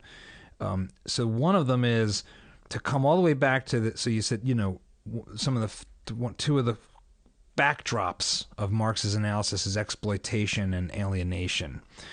Well, exploitation is, so you said, is based on this idea that I work and then my boss charges more than for the product to the customer than he pays me, and so there's this surplus, this profit, and it's an exploitative use of my labor. That rests on this sense of a measurement of value in terms of like labor units, this labor theory of value, that things cost what they cost because of the amount of effort put in. Like, right? Is that correct? Uh-huh. So talk to me about how Marx rests on this labor theory of value, which was the pre-Mises, pre-Menger, Adam Smith did as well. The classical economists all were labor theorists at some level. And what happens to Marx's, before we even get to the calculation problem, the making decisions in a complex world problem, what happens to the Marxist economics when a different version of value comes on the scene and becomes the dominant way of thinking about things, which is not, hey, it's how much effort I put into it, but it's how much people value it subjectively and how scarce it is. So supply and demand. I don't care if you spent 20 hours making that mud pie in your backyard. I don't want it. So it's worth nothing. So there's two issues before subjectivism comes into the play. So the subjectivism aspect is huge because this solves a diamond water paradox, which is that diamond was more value. In the market, diamond is more valued than water, but water is essential for human survival. And so what the economists needed to do was explain why it is that water is less valued on the market than diamonds. And the way they did was they relied on the issue of, in this case, marginal analysis, that we don't consider all the diamonds in the world versus all the water in the world.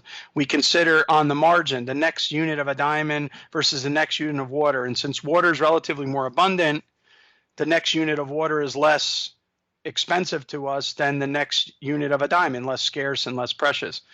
So that's the marginalism of the marginal revolution. That was an important part of criticizing Marxism, because Marx didn't talk in those margins terms. And then the subjectivism, which is the point that you just made, which is that the value of something is in the value as perceived by the pursuer, right? It's the subjective value that I have in its use and in its exchange value, not in some objective properties of it itself. But going back further, Marx was already in trouble and all labor theory of values were in trouble because of the heterogeneity of labor. My labor units to try to make a film are a lot different from your labor units to make a film. And so just by looking at the number of hours that each of us put in trying to make a film doesn't mean that we've made the same film or that we've made the same value, right? Yeah, I mean, an hour of a surgeon versus an hour of a janitor, if what you need is a heart transplant, is not the same value. Right. And so this is the heterogeneity aspects of labor. And then Bombavrik, Mises's teacher, he wrote the most famous criticism of Marxism prior to Mises's calculation stuff, and it's called in a book called Karl Marx and the End of His System, or the Close of His System.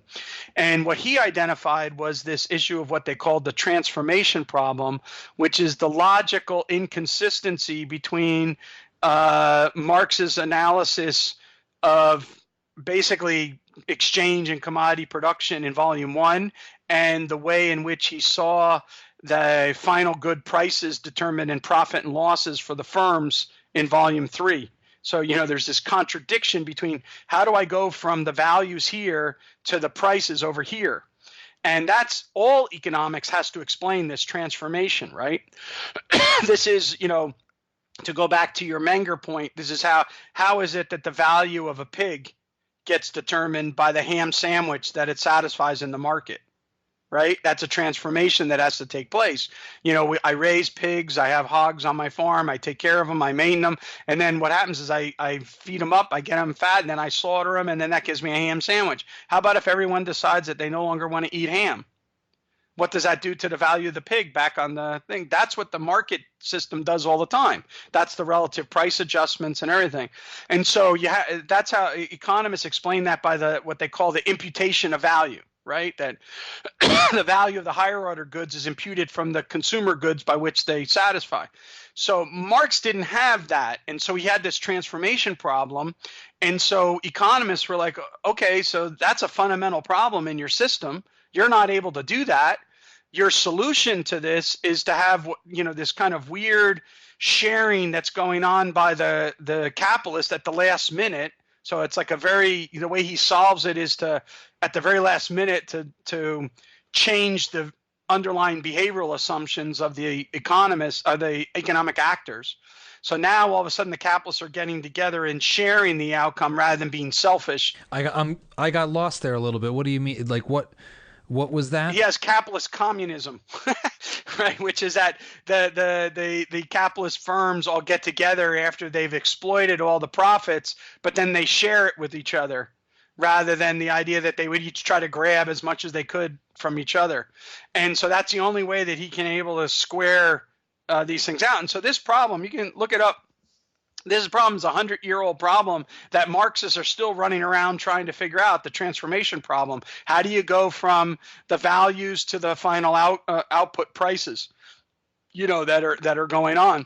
And so with that, and then with the exploitation doctrine and the development of the marginal productivity of factor pricing, what happened was by the end of the 19th century. So just explain that for a sec. So that workers get paid their marginal product of their contribution. So if my wage is dictated to a large extent, but what I can get from my employer, but also what I could get from another employer.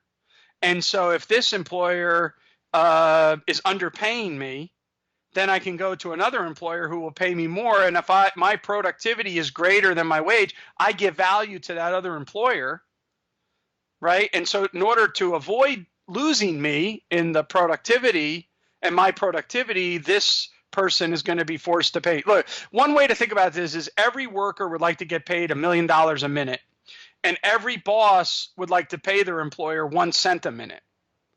How do they ever figure out to neither get $1 million a minute or 1 cent a minute, right? And the way they get that is through the exchange process and the bargaining that goes on, and the relationship to alternative offers. So if my boss tries to underpay me, I'm going to have an alternative offer which will then attract me to that service. If I try to demand that I get paid more than what I'm worth, then every moment that I'm working, I'm costing the firm money, so they're going to get rid of me. And so the interaction of that, like the interaction with all supply and demand activities, ends up by giving us a range within which we, our wage rate is determined. All right. And that wage is going to tend towards the marginal productivity that I provide to the firm. So, in terms of when we think about how does someone come to earn more money, and then how do we think about what the world, what a society needs to be doing so that people make more money, which I think is the sort of political concern, right? It's like, well, there's people that are not making enough money, so how are we going to do that? And so the seems like what Marx is saying, the Marxist approach, much like even the modern discussions of the minimum wage, which I believe he even talks about in the Communist Manifesto, that says, well, this is just it's purely a bargaining problem. The workers don't have any power to bargain to get the higher wage. Right, but see how that relates back to the monopoly question. So yeah, so then on the other, so that's an empirical question. And then you have this question of, okay, well, why is it how is it that we observe people making more money without that? I mean, I often think about, I worked in a big company at Viacom in New York City, and I was a manager at one point, and I advocated for one of my team members to get a raise, and they got it. And it was a non-union shop, and it was this young woman who was really talented and doing great, and at the core of that was, look at their output. They're getting offers from other networks.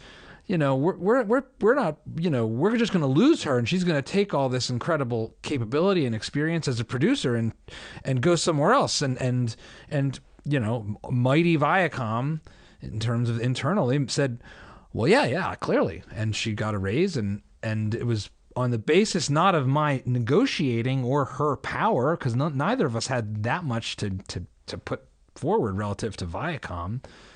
But, at least internally, there was a sense from the people that approved it that, oh, I can see that, yeah, the output's there. Like if we had to replace this person, what this person is doing, with somebody else, it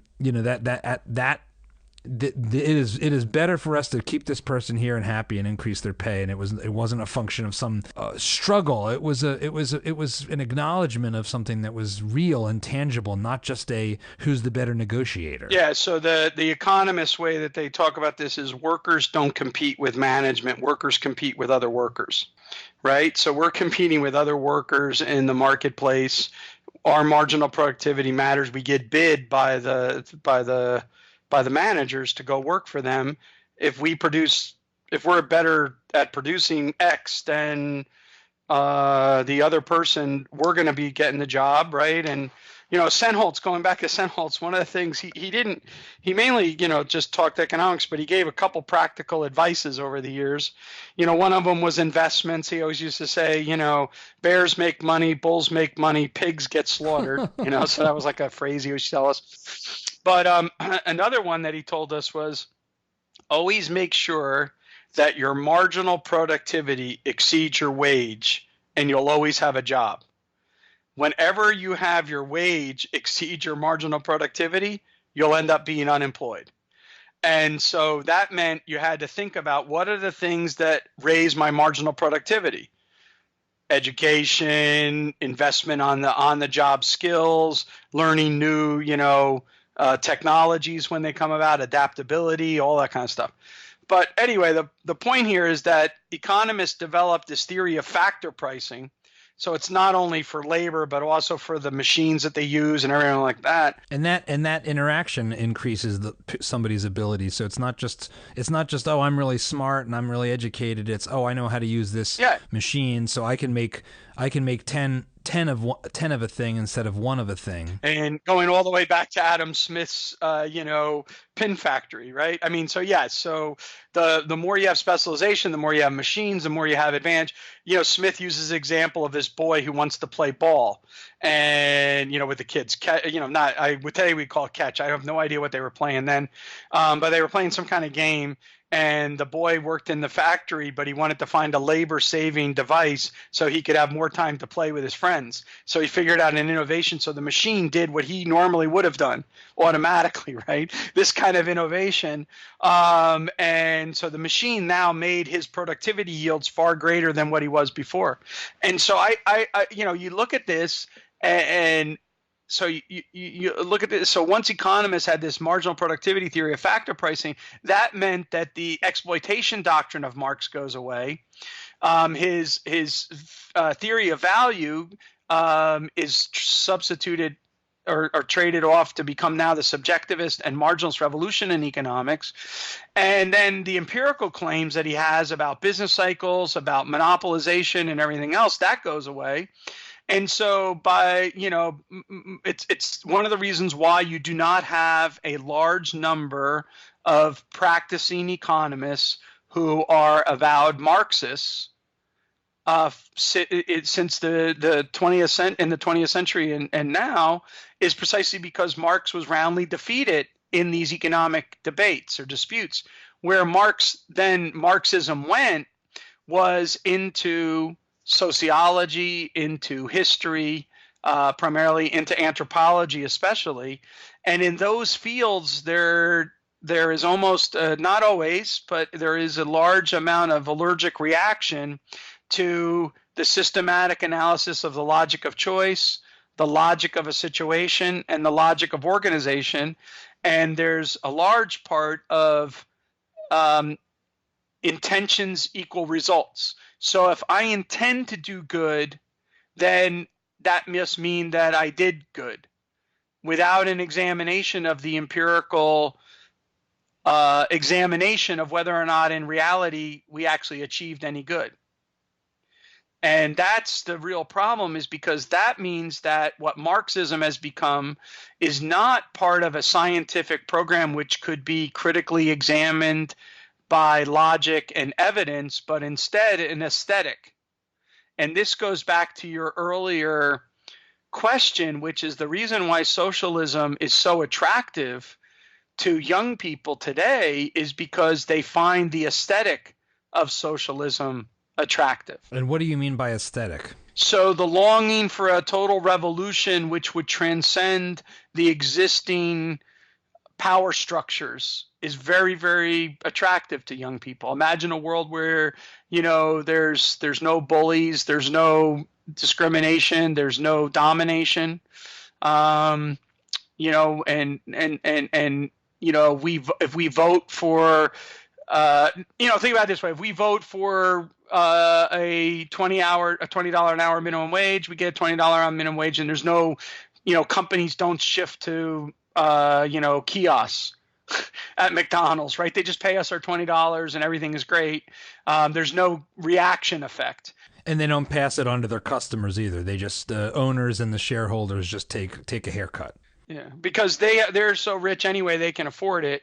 But the rest of us, we can't. So let's do that. And I'm not even sure that they would do that, because a lot of times, not to be a jerk here, but, a lot of times the very people that are the loudest are the people who are the sons and daughters of the CEOs, that have never really had to work. In my experience, the harder that you have to yourself work for things, the less likely you want free things. I want to try to break down with you this argument, this argument of calculation, and how, because this was the thing that for me, for whatever reason, just resonated in this sort of deep, like the scales falling from my eyes aha moment. And so let me take a crack at it and jump in and flesh it out for me. So the way I understand it is that you have Marx saying we have the knowledge in our time to organize society along a kind of rational, scientific basis. We know how to make steel. We know how to create plenty of food. And so now we need to basically lay that blueprint out, treat all of society as kind of the tools to create plenty, and design it the way, like a person that's going to do a business plan maps out their 5-year plan. Only all of society is at your disposal to do it. And Mises, so explain for me, is that a fair statement of the Marxian social scientific socialism? I think the easiest, yes, in essence, the easiest way to understand it is that the invisible hand is a haphazard process which generates or tends to generate, except in the face of monopoly, in the face of periodic crises, this kind of coordination. And we can do better by abolishing production for exchange and the market system, and instead have production for direct use, and forego this whole haphazard process and rationalize production, and we'll end up by getting the advanced material production without the costs of generating that advanced material production. So we'll have a chicken in every pot, planned from the capital. So the key issue for Mises is that you have to find some mechanism to sort between all the technologically feasible ways to achieve some goal, and and out of them find which ones are economically viable. So to give you an example, many years ago, when I was a graduate student at George Mason University, so I was a student at George Mason University until 1988. And then I taught at other universities until 1998, and then I came back to teach at GMU, and I've been there ever since. So I'm kind of a lifer at GMU, but I did have a 10-year period when I wasn't there and never thought I would ever come back there. But when I started teaching as a graduate student, they put me in to teach. George Mason, when I showed up in 1984, was roughly around 9,000, 10,000 students. And when I left, it was almost 20,000 students. So that's an amazing amount of growth, all right, in a short period of time. And George Mason has a lot of land. It's now a lot of buildings on the land, but at the time, not as much. So I had a lot of land, did not have much housing. So everyone commuted to the campus and had these old buildings and these trailers. I used to teach in a trailer because there were temporary buildings to accommodate all these growing numbers of students. So one of the things that a Martian who came and saw George Mason would notice is that kids would circle and circle and circle with their cars because the parking lots were far removed from where the classes were, and they wanted to get a parking spot as close to the campus as they could. At the same time, they could have parked farther out and gotten, a parking spot without having to circle. And so they would be late to class. They might skip a class, all these kind of things like that. So one of the questions I used to ask the students is, I'd say, using the price system and only the price system, how could you solve the parking problem at George Mason University overnight? And the simple idea is to charge high prices for the spots that are close to the campus and low prices for the spots, farther away.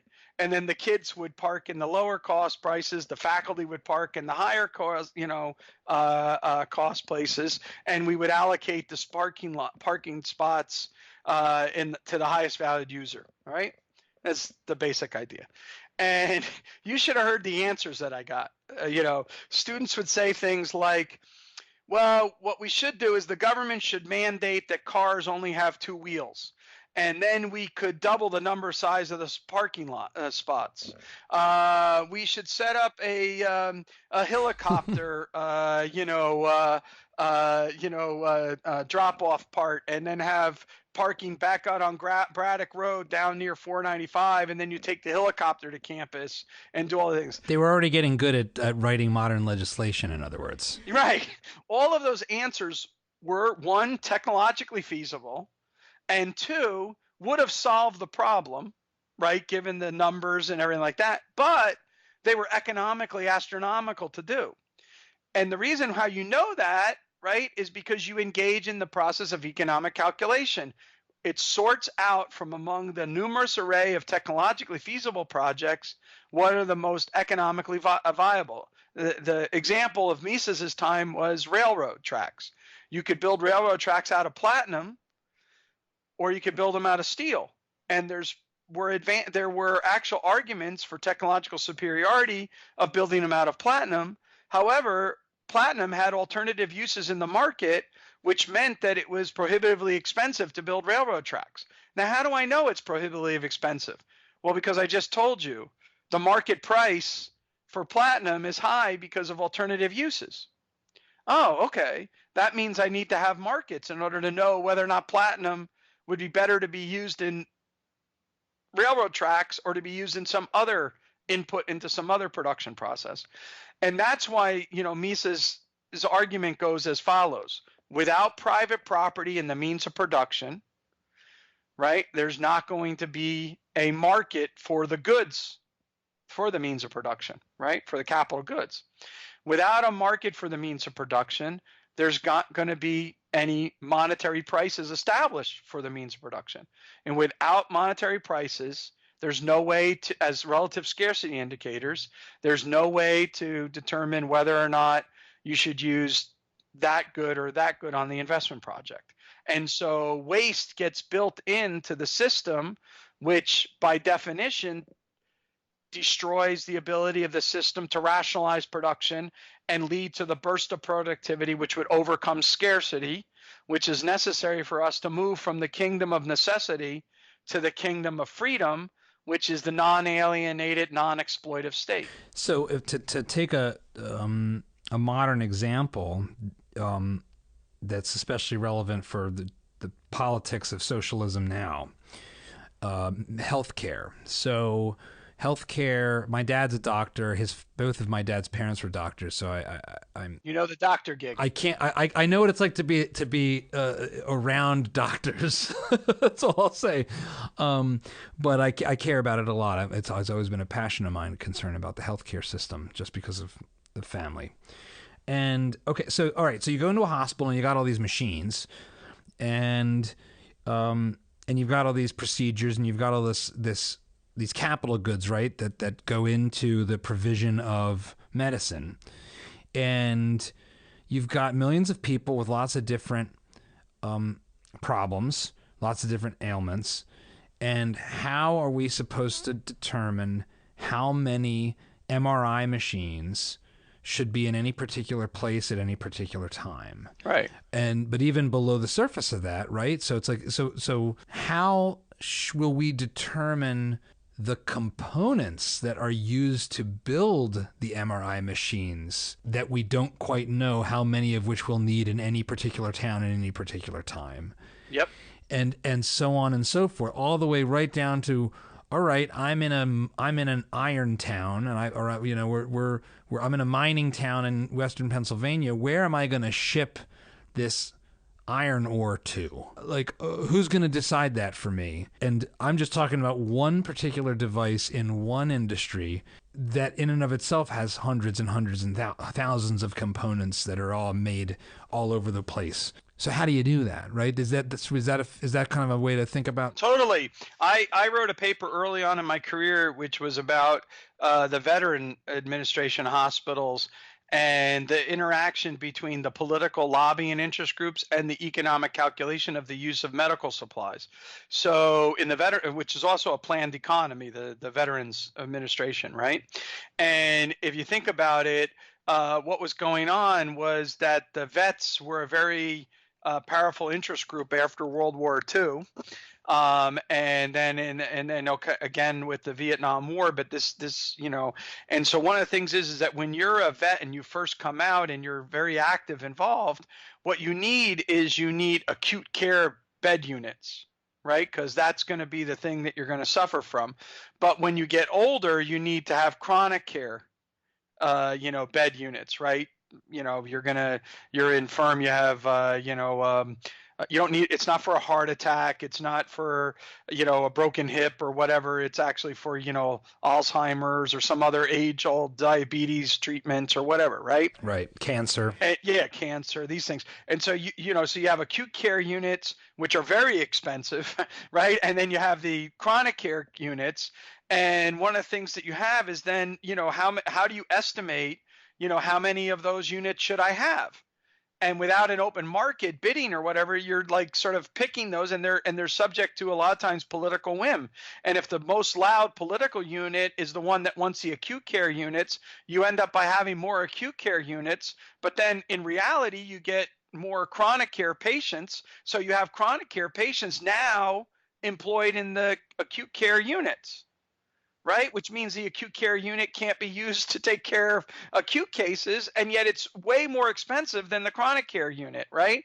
And so these are all the calculations that need to go on in the market all the time. And when we take them out of the market, we don't make those decisions based on economic criteria. We make them based on political criteria. Now, and this might not be explicitly Marxist, but isn't the fundamental, like the intuitive response to this allocation based on price to say, well, when you say allocation based on price, what you're really saying is allocation based on wealth. So if I am a rich professor, I get the close parking space, and if I'm a poor student, I get the distant market. I get the distant space. If I'm a rich patient, I get the great intensive care unit that takes care of me, and if I'm a poor person, I come in and I wait in the ER until I drop dead. Yeah.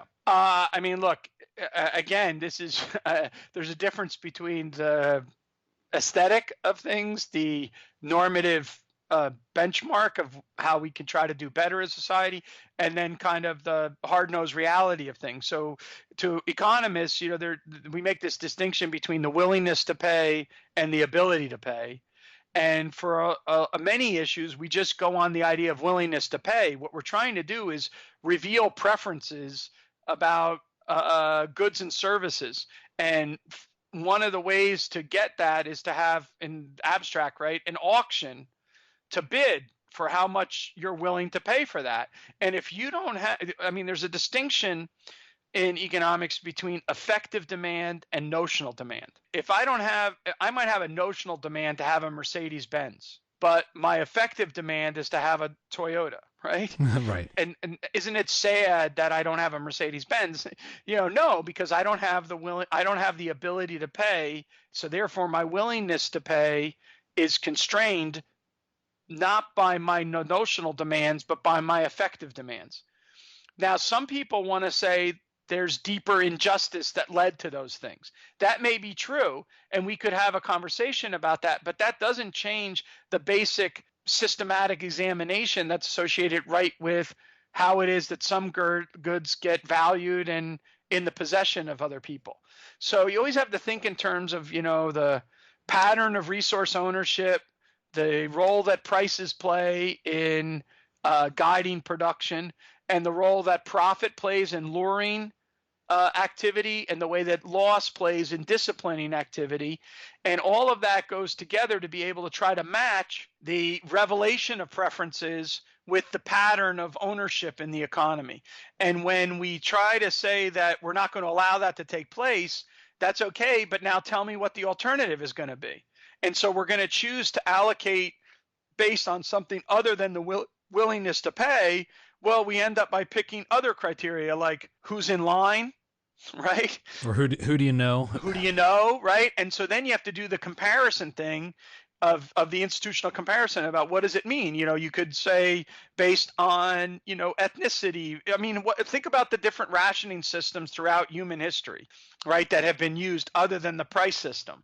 Like, this is an important lesson that I think, a lot of people don't get. I get it, again, that like we don't live in that same world today, or don't we? I don't know. Look at the conversation that's going on about university admissions, right? Are university admissions where it's not a pure meritocracy? The whole debate that's going on at Harvard or whatever, right? Right. We have two. The short is we got too many Asians. They're too smart. We got to have less Asians. And so is that are we allocating spots based on, right? Are we allocating spots on meritocracy, or are we arguing on something else, right? It's sort of at some level that, and we can get to, I'd like to get to this before we wrap up our conversation, is this sort of rejection of equality, a kind of return to really superficial tribalism that seems to be wrapped up in this stuff. This is the real thing, going back to your earlier conversation about liberalism. So that earlier liberal doctrine, however imperfectly applied in reality, right? So no one's going to say it was perfectly applied in the United States or anything like that. But the aspiration that was behind that liberalism was to overcome the oppression that was due to religious dogma, the oppression that was due to ethnicity, and the oppression due to the divine right of kings, the oppression due to I already mentioned religion, right? So like, you know, so you could move between places, you were treated as an equal with one another, so we were one another's equal. That was the ideal, and so liberalism was all about overcoming the oppression that's associated with identity. It didn't deny that, you know, people have, like you mentioned before, that you were Italian, right? And so, you know, it's not saying, oh, you can't have that heritage or you can't have that language or whatever, but it was to, for, you know, parts of the U.S. history, people might have discriminated against Italians, right? It used to be people complained that, you know, you couldn't get things because you had a vowel in your name, right? Well, I mean, you know, a lot of people don't realize that the single largest lynching in all of American history was actually of Italian Americans in New Orleans. Yeah, it got pretty real for Italians. And so you think about those things, and so it's not, liberalism doesn't say that people can't identify and feel strong heritage for their language, for their history, for their, you know, their cultural products, but their whole point is to not have it be the thing that limits, because where the experience in life is in this cosmopolitanism. So like Mises is very clear about this in his 27 book.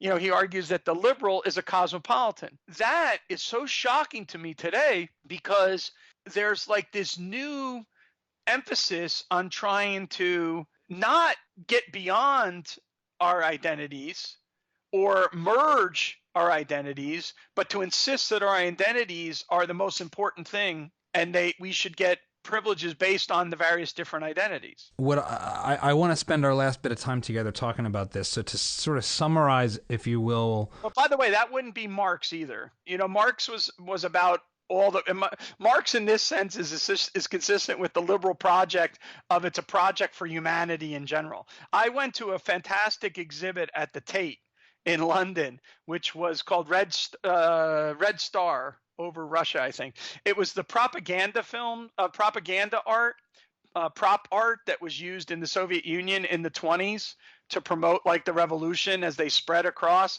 And it's very much a universalistic project. It's not a kind of tribal project. And so that's important to keep in mind too. Like, so what's going on today is a little different. Again, I don't want to sound crazy. So, but think about what happens when you have socialism and you combine it with a ethnic tribalism.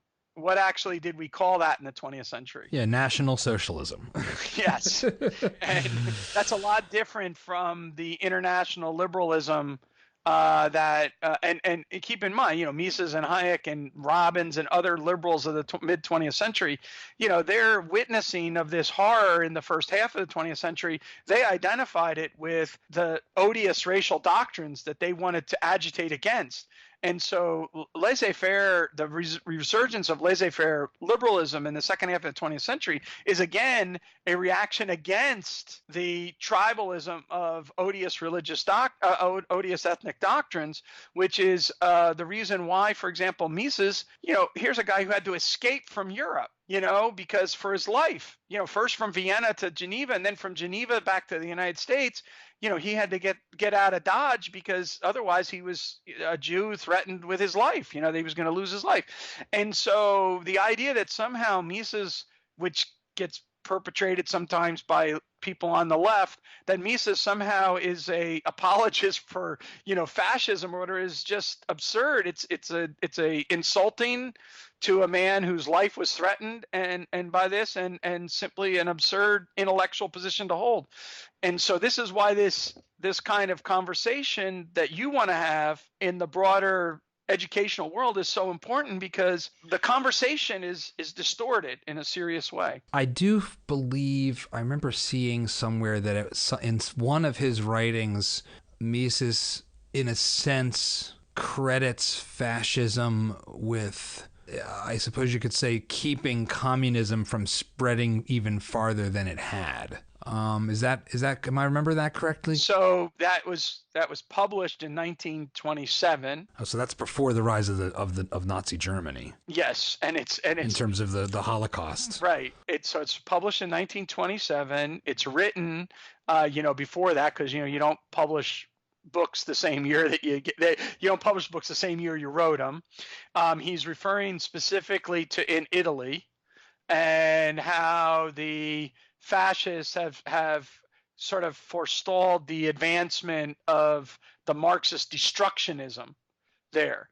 But the next paragraph is a criticism of fascism. So recently, I'll tell you another thing. I mean, I recently was at a conference and someone brought up an issue about Mises and him discussing the primitive mind and Levi Bruhl's work and they got confused, the person reading it, because they thought Mises was himself talking about the primitive mind.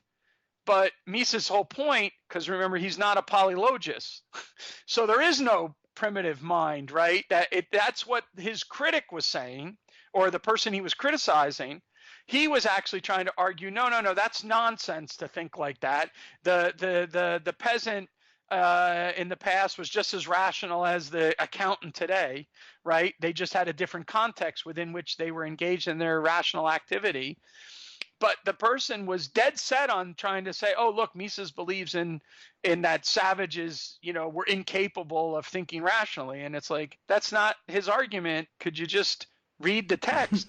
But in this day and age, it's very hard to get people to read the text because they want to believe certain things, right? They want to believe that people that disagree with them are evil and stupid. They don't want to wrestle with the idea that someone could be of kind heart and good intentions and yet also really smart but disagree with them. Well, it's the ironic thing, it sounds like, is that Mises was far less a fan of fascism than Franklin Delano Roosevelt. Or his brain trust. Yeah. I mean, Roosevelt, yeah. Who were explicitly celebratory of the fascist, the early fascist regimes like Mussolini. Yeah. And modeled their programs after them in so many ways. Right? Yeah. I mean, this is a very calm treatment of this. So obviously, the really classic treatment of this is John Flynn's "As We Go Marching," but a calm assessment of this is Don Lavoie's discussion in National Economic Planning, What Is Left, where he does the Reconstruction Finance Corporation and studies, the implications of that.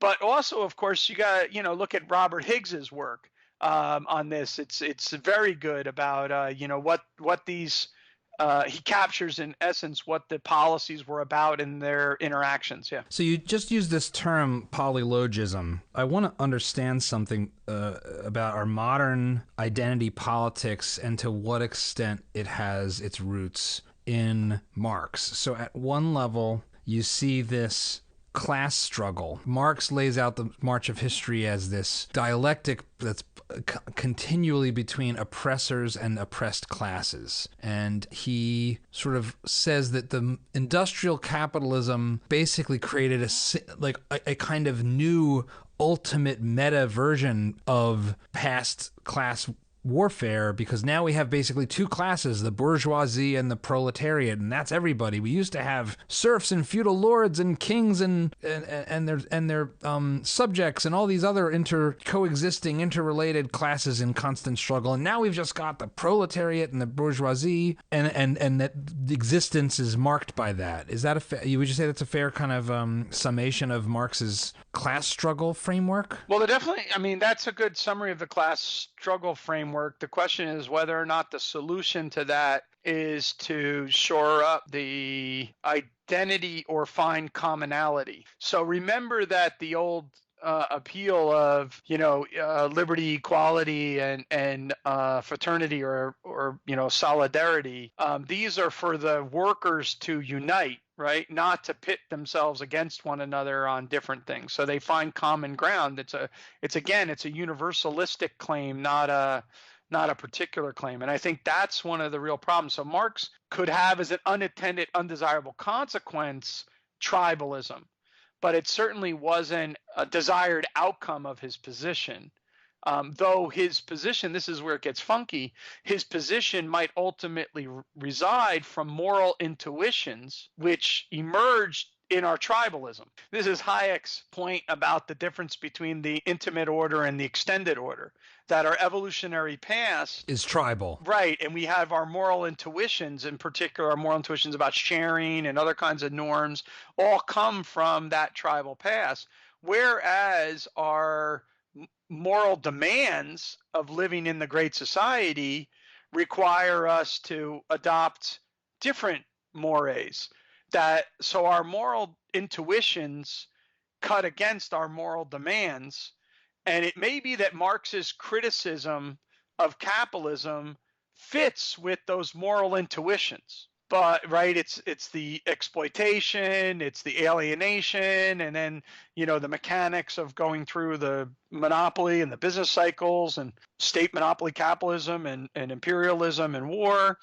And there's enough of empirical overlap to the intuition that the uncritical mind just simply accepts without examining. And so therefore the tacit presuppositions that people have is that this modern capitalism has thrust this upon us, and this is the world that we live in. Does that make any sense? Yeah, I think we grew up in a family. We evolved in small family-like tribes, at most 100 people. There's like Dunbar's number, right, that we can only really hold like 150 people in our head at any given time, something like that. And so there's a set of things that we expect and ways of behavior that apply to that level, that sort of size. I don't charge my son prices. From each to his ability to each to his means is how you run your family. Right. If you're doing it right. And then that's how we evolved. That's how we are acculturated. That's how we think. That's what feels right in our gut. That's the truthy moral intuition. And then when we look out there in the world and be like, well, so I just saw my buddy get fired because he wasn't he was struggling at his job. I mean, I wouldn't fire my kid if he was struggling at school. I'd double down on him. Right. Well, that boss is obviously some kind of exploitative jerk. And so you kind of, that your gut doesn't line up well with the macrocosm, as Hayek said. But there's something that in his book Socialism, that Mises, he pushes back on this oppressor-oppressed framework. Sure, he does it. He sees it as he sees society much more, and so does Hayek. I mean, but they see it much more as the possibility. This is the extended order idea. Your cosmos, as you were just talking about, kind of thing, right? But they see that as a society of mutually beneficial exchange rather than as conflicts. I think Mises he basically says, look, what the market system does, what capitalism does, is it puts us in the position of having to improve our own lot by providing for someone else. And so we have to actually serve other people to get the things we need. And this is far from creating perpetual conflict. It's the exact opposite, that there's this great Coca-Cola ad that a lot of people probably look at and think is cheesy, but I think is wonderful, where they place these two Coca-Cola like video jukeboxes, one in Pakistan and one in India. And these, obviously India and Pakistan was divided at the point of independence and have been at, rivals and bloody rivals at many points throughout their history. And so you see and so these folks are seeing each other through the Coca-Cola like video chat basically, and start to dance and interact, and like the interaction point there of the video chat is kind of silly, but the reality is that actually making and producing Coca-Cola and selling it to each other is a process of actually getting to know that, oh, I just thought you're a horrible Indian, you're a horrible Hindu, or you're a horrible Muslim, and now I see, oh, you're a person and you love your family and you're just like me and you're just trying to do the right thing for yourself, and so commerce doesn't create perpetual conflict, but brings people together. I mean, obviously, you know, I can wax about this because I believe it. I think Mises is right, but I do think it's almost as important a criticism of Marx as the technical impossibility of Marx's vision because of the inability to make the trillions of decisions that are necessary for the economy to actually be modern. Yeah. And we can end our conversation on this because it's been a marathon, Pete, and I appreciate you taking the time with me. Well, I appreciate you. I fully cognizant of the idea that I'm not the best interviewee, but I'll tell you a funny story that when social media things first started, my colleague Tyler Cowan was one of the first movers in it. And so he kept on doing the virtues of blogging. And so I got involved in blogging, and I wrote to him not soon after, because I basically, for my blog, I kind of wrote, mini little articles. I remember your, but this was was the calculation problem, or what was your blog? I still have it. It's called the coordination problem. But before that, it was called the Austrian Economist. And I wrote to Tyler and I said, Tyler, I don't really understand this blogging thing. And he wrote back just one sentence. He says, he goes, there's returns to pithiness. And I wrote back and I said, I don't understand. And he wrote back, precisely. So I understand that there's, and I'm very deep in the weeds in these things. And so sometimes I think I'm giving an explanation and I might not be. So I apologize to you. I do think these socialism issues are at the core of our discourse that must be taking place. I think it's very sad that we live in a world now where even in Russia, the students, some very high percentage of students in college don't even know what the Gulag really was, let alone the kids in our colleges that are even farther removed from these. And so I think a large part of explaining, explaining first the depth of the depravity of that social experiment. And then second, what are the analytical reasons why it's not just bad luck. It's not just, oh, Joseph Stalin got in control, right? It's not just that, Mao got in control. It's that there's systematic, logical reasons why that outcome, nothing in history is inevitable, but that all the lines push in that direction, so that, and it's not a bug, it's a feature of the system. And so what I like to say, going back to our earlier argument about morality, is that, it's one of the most important lessons to get across to young people is that communism didn't fail because humanity failed to live up to it. It failed because communism fails to live up to the demands of humanity. And that's because it can't generate a functioning economic system. And we really need to stress this point and get this point across, because so many people just don't recognize that fundamental point. It is a bizarre thing of our modern time, right? Because it's not like we ran this experiment in one place with one particular history. So you've got the Soviet Union, who's spanned a large portion of the globe, but then separately you had Maoist China, you had Pol Pot, Cambodia, Castro, and every continent. You've got Zimbabwe, and most of the African states had adopted Marxist ideologies in varying flavors. Every continent, every conceivable culture, every variety of historical context where this was really tried. So I'm older than you, but think about, I don't know if I'm betting that you've seen this movie, but it was one of the really powerful movies emotionally to see when I was a young kid becoming an adult.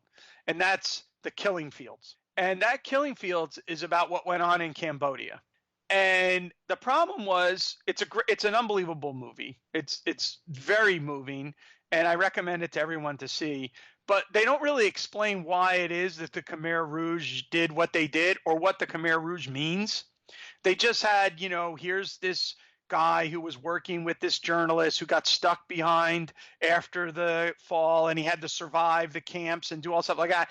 And, and then he eventually escapes and gets to the West. But you have to understand why they were doing what they were doing. It wasn't just random evil. It's systematic evil that's connected to the ideology. And that's so hard to capture in artistic form, right, to people. Yes. And yet that they have to, and unfortunately, I mean, this is, I know, again, I'm rambling a lot, but like, when I don't agree with everything in Steven Pinker's book, okay, so don't get me wrong, but if you ask me what are the 2 books that I would want my son, if he was just graduating from high school and going to college or in college, to read over the last year, it would have been Steven Pinker's Enlightenment Now and Hans Reisling's Factfulness. And it's not because, as you know, I'm like some kind of data monkey or anything like that, right?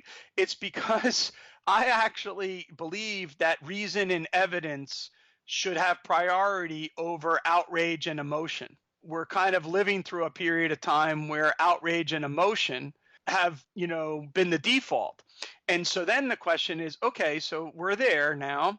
So what are you outraged about? I think we should be listening to these young kids, not dismissing them and not telling them to grow up. Like, that's the wrong thing to do. It's like, okay, what are you outraged about? What are you so frustrated with? And listen to it, and then try to explain to them the institutional reasons why their frustration and their outrage has meaning, why it actually exists. And I think they'll find out it's not because people pay prices to their grocery store to get a gallon of milk and say thank you when they get their milk from the grocer, right? It has to do with these giant entities of public predation which empower people to lord over other people. And that's not the market setting, that's the antithesis of the market. And so we need to be very clear here about what actually is the alternative system that people could envision, about how the world could be organized in cooperation with one another, and the beauty of the division of labor and the individual entrepreneur and the creativity of that, versus the idea of this crony system that could come in and get special privileges and block some groups at the expense of other groups and all of that, and that whether or not their solution to the problem augments that or dissipates that. And I think that's where systematic analysis is necessary to augment or give meaning actually to, give substance to our outrage and to our emotions. I think the thing that threatens that more than anything else today is the notion that logic, that there's multiple logics, and that we can't actually, we can't trust or shouldn't even bother to listen to the views of people who have an identity that's not, that's not sufficiently morally righteous in some sense. So if you're this notion of whether it's white privilege or intersectionality, it seems like there's this dismissal of the need to engage other people. And I don't know if this comes from Marx, but it seems that this notion of sort of bourgeois logic versus other logic, and the way it even manifested in the Soviet Union with a desire to have communist science and communist agronomy, and is this embedded in Marx, or is this some of his followers? I hear these ideas, today's identity politics called neo-Marxist, like Jordan Peterson likes to say that this is a neo-Marxist, and he points to these postmodern philosophers like Derrida. But is this in Marx, or is it unfair to lay this like tribal identity logic at the foot of Marx in any sense? I don't know enough about what Jordan Peterson is all about to comment on the specific chain of connections that he makes. I think that there's a big difference between postmodernism and deconstructionism. So I would make a different distinction between that, but that's like too fine of a distinction for the conversation we're having at the moment. And during the Jordan Peterson phenomena, by the way, I went out and I actually looked up his stuff, and I got like his book and everything like that. And so I'm not going to join in on the crowd that says like he's a hack or whatever like that. I mean, he's a tenured professor at University of Toronto that's written some very interesting things over the years and whatnot, and I don't know if that gives him license to talk about everything in the world or to get or that very common sense advice that like my grandfather would have gave me would have been a reason to get like 1 million viewers on YouTube or whatever. But the issue that I think is I'm not sure that Marx himself in his writings can give rise to what's going on, but I think a certain form of cultural Marxism can. And I think if you do critical genealogies, now I'm talking the language of the left, if I do critical genealogies in the line of Foucault, in Foucault's book, he has a great line there where he talks in the book Power and Knowledge. He has a great line there. He says, I don't look to condemn Marx in advance for the Gulag, and I don't look to excuse Marx in advance to the Gulag. But the critical thinker, right, must examine Marx's text and ask the question, what could possibly give rise to the Gulag from those texts? And I think that's a very kind of useful exercise to do. And one of those giving rise is this idea of polylogism, because it doesn't have a universal logic that would be a stopgap against certain types of claims. So you'd have epistemic claims that are associated only with particular groups, and that only that group has access to it, and only that group is able to work with it. No one else would be able to. There's no intergroup assessment possible, right? I mean, I think the thing that's scary to me about... I don't know how core that is to Marx, but to cultural Marxism, it kind of was, yeah. And so what is this term cultural Marxism? Because, I mean, I think the thing is the politics of today... It's a little too amorphous, actually. Yeah, these things are all wrapped up together. So we have at the same time the same sort of... You will hear in the same breath a desire for democratic socialism or a kind of Marx flavored economic criticism of America, and that tends to go hand in hand with this hyper identity politics that says that the entire structure of our political concerns must be on the basis of oppressor and oppressed classes, and that if you're one of the fortunate classes and these classes are literally skin deep, well, then I don't need to listen to you. You have nothing to contribute. Sit down and shut up. It's not your turn anymore. It rhymes with the way Marx talks about the bourgeois and the proletariat in his writings, but and I hear this term cultural Marxism. They might not, and I think cultural Marxism has more to do with the universities. Universities are a weird beast, and we occupy it, so we tend to over talk about them. So the question is, how big an influence do the universities have on society as a whole? They might, because we're also in the field of intellectual work. You and I and Jordan Peterson and everyone else, right? We're in intellectual work as opposed to, other types of work. And so this is who we interact with, this is how we talk to. And And so we might have a particularly unusual view about how the world is organized, and maybe we need to get out more. I mean, but at the same time, we also have this idea that comes from Hayek and intellectuals and socialism, which I think a lot of people, I think this actually will resonate with you. I've never tried this out on you, so I don't know, but I think a lot of people roughly in the kind of libertarian movement kind of thing misunderstood the intellectuals and socialism essay, because they read it and it says this issue about these certain traders and ideas, journalists, artists, filmmakers, novelists. And then they're like, oh, if only we could have libertarian journalists and libertarian filmmakers and libertarian, artists or whatever. But in many ways, if you actually were a libertarian artist, a libertarian journalist, or a libertarian filmmaker, you'd probably be a really bad filmmaker, journalist, and what you need to be is an excellent filmmaker. That's what you should aspire. You should be an excellent journalist. You should be an excellent artist.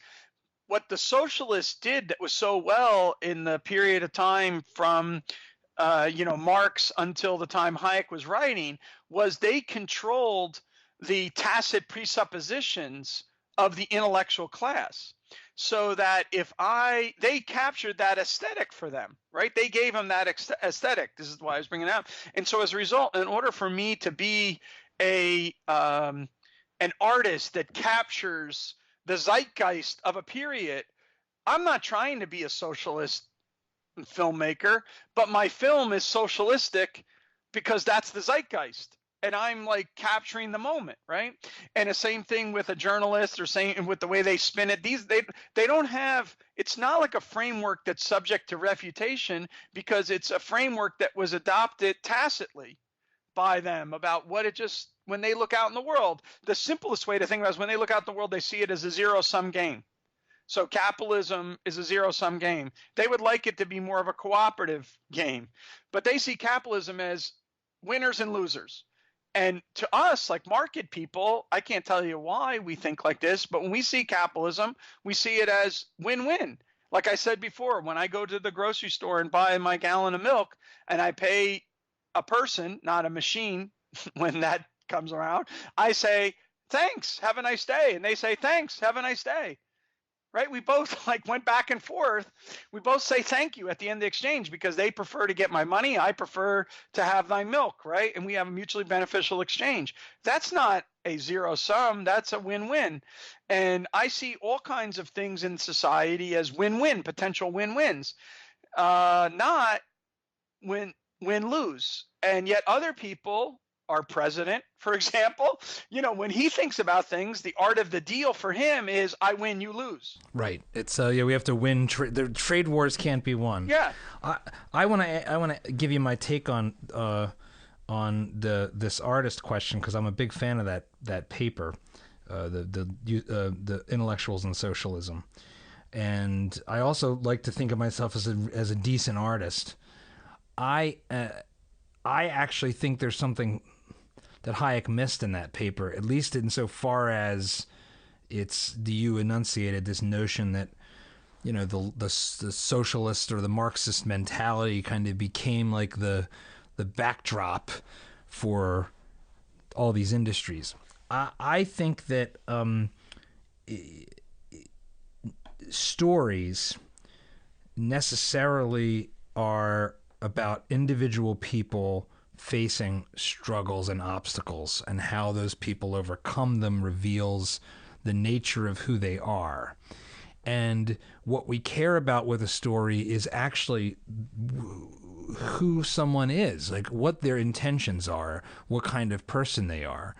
And that's what makes a great movie, right? It's like we care that Han Solo goes from being sort of a kind of rascal that's, to a hero, just sort of a transactional guy, to actually being someone willing to make sacrifices for others. We care that we care that somebody's doing things for the right reasons, and are a lot, in the most sort of vague and complex, when the most sort of morally ambiguous stories, the difference between the good guy and the bad guy often just boils down not to their ends, not to their means or their ends, but on their motivation. I mean, that's what we say about actors, right? Like, what's your motivation? And so I actually think that I think that narrative has a Marxian bias in a very structural, fundamental sense. And I think it's the same. I think it is, and I think the reason for that might be the same reason that Hayek points out that we have our moral intuitions are tribal. They're rooted in the individual struggles and that come about in very small groups like the family or the tiny tribe. It's just who we are. We like from cave paintings till now, storytelling that gets us and really grips us is very personal and very much about personal struggle. And so I do think that there's cultural biases and there's groupthink, and urban centers are going to tend to be left, and for whatever reason the modern political left is more socialistic instead of being classical liberal. Right. I mean, if to me that's totally weird. I mean, if you're a free thinker, there's nothing more free than markets. There's nothing more opposed to freedom than having the bullies and the social climbers in high school telling you what to do, which is what politics is. It's like, oh, remember that kid in high school that all he cared about was his popularity? Well, that's the president. Right. You want him to tell you how to live your life? Okay, I don't know why you think that's freedom, but I'm being a little playful there. But I mean, I do think at some level there's just this like transposed morality that gets just scrambled at the level of politics, and I think it's because it's very hard for people to grapple with things at this systems level that like Mises does and like you do in your work. We grapple with things at the narrative level. And there's just a lot of fallacies that brings up when you try to apply that sort of methodology to complex systems like society and like economics. Yeah. See, so that's a very Jonathan Haidt type reading. Okay, what you're just talking about, and I have really no grounds to sort of counter it, except I wonder what the upshot of it is, because I agree. When I teach economics, right, what I try to do is I try to present the material in a way that actually resonates with the students so that they would see themselves as behaving in the way that I'm describing the abstract interaction to behave if they found themselves in that same situation. So that's why I tried to stress this idea of the logic of choice and the logic of the situation. So I think one of the problems in the presentation of economics is we stopped giving a lot of attention to the institutional background. I'll come back to why this matters for the analysis of socialism in a minute. So the logic of choice can be presented in very abstract form and very mathematical form in some presentations. So forget the nuanced debates right now in economics about methodology. Just go with, the sort of way economics has evolved. But nevertheless, even there, for us to do that kind of project, we had to have certain institutional environments which we treated as background givens. But once it was put into the background, it could easily be forgotten. So then we thought we could do that same decision calculus in environments that were different than that environment that was the background. And so when we force ourselves to do the logic of the situation, that forces us to explain how the game has changed because the institutional rules of the game have changed. So think about it this way: to be good in rugby, to have a good play in rugby would be different than to have a good play in football, right? When I was in New Zealand, I went and saw a rugby match, and they took me to a rugby match, and I looked puzzled, I guess. And my host turned to me at one point. He says, "You look a little puzzled. What's going on?" I said, "Well, why aren't they blocking? Like, why do they keep throwing laterals rather than block, and run?" And he said, "Well, that's against the rules. They're not allowed to do that. That's why they have to keep throwing it outside." And I said, "Oh," and once I understood that, now I saw the logic in the game, like what they were doing.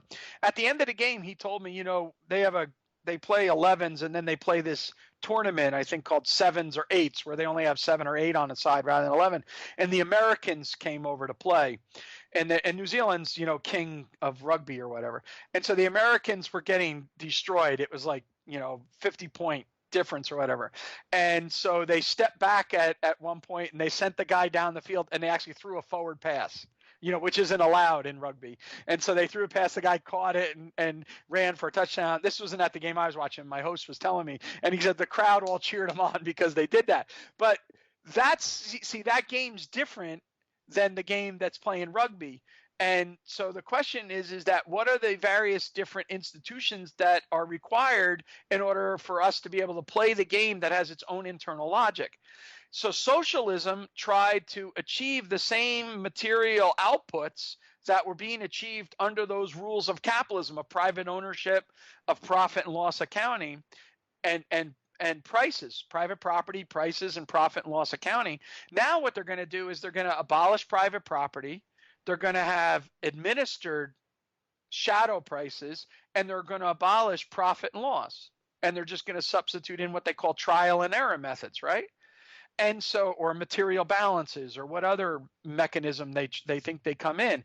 Well, does that mechanism generate the same game, or is it like rugby versus, football, right? And so can you look at like those different kind of games? And so to me, I think that what we need to do is be able to analyze this logic of the situation.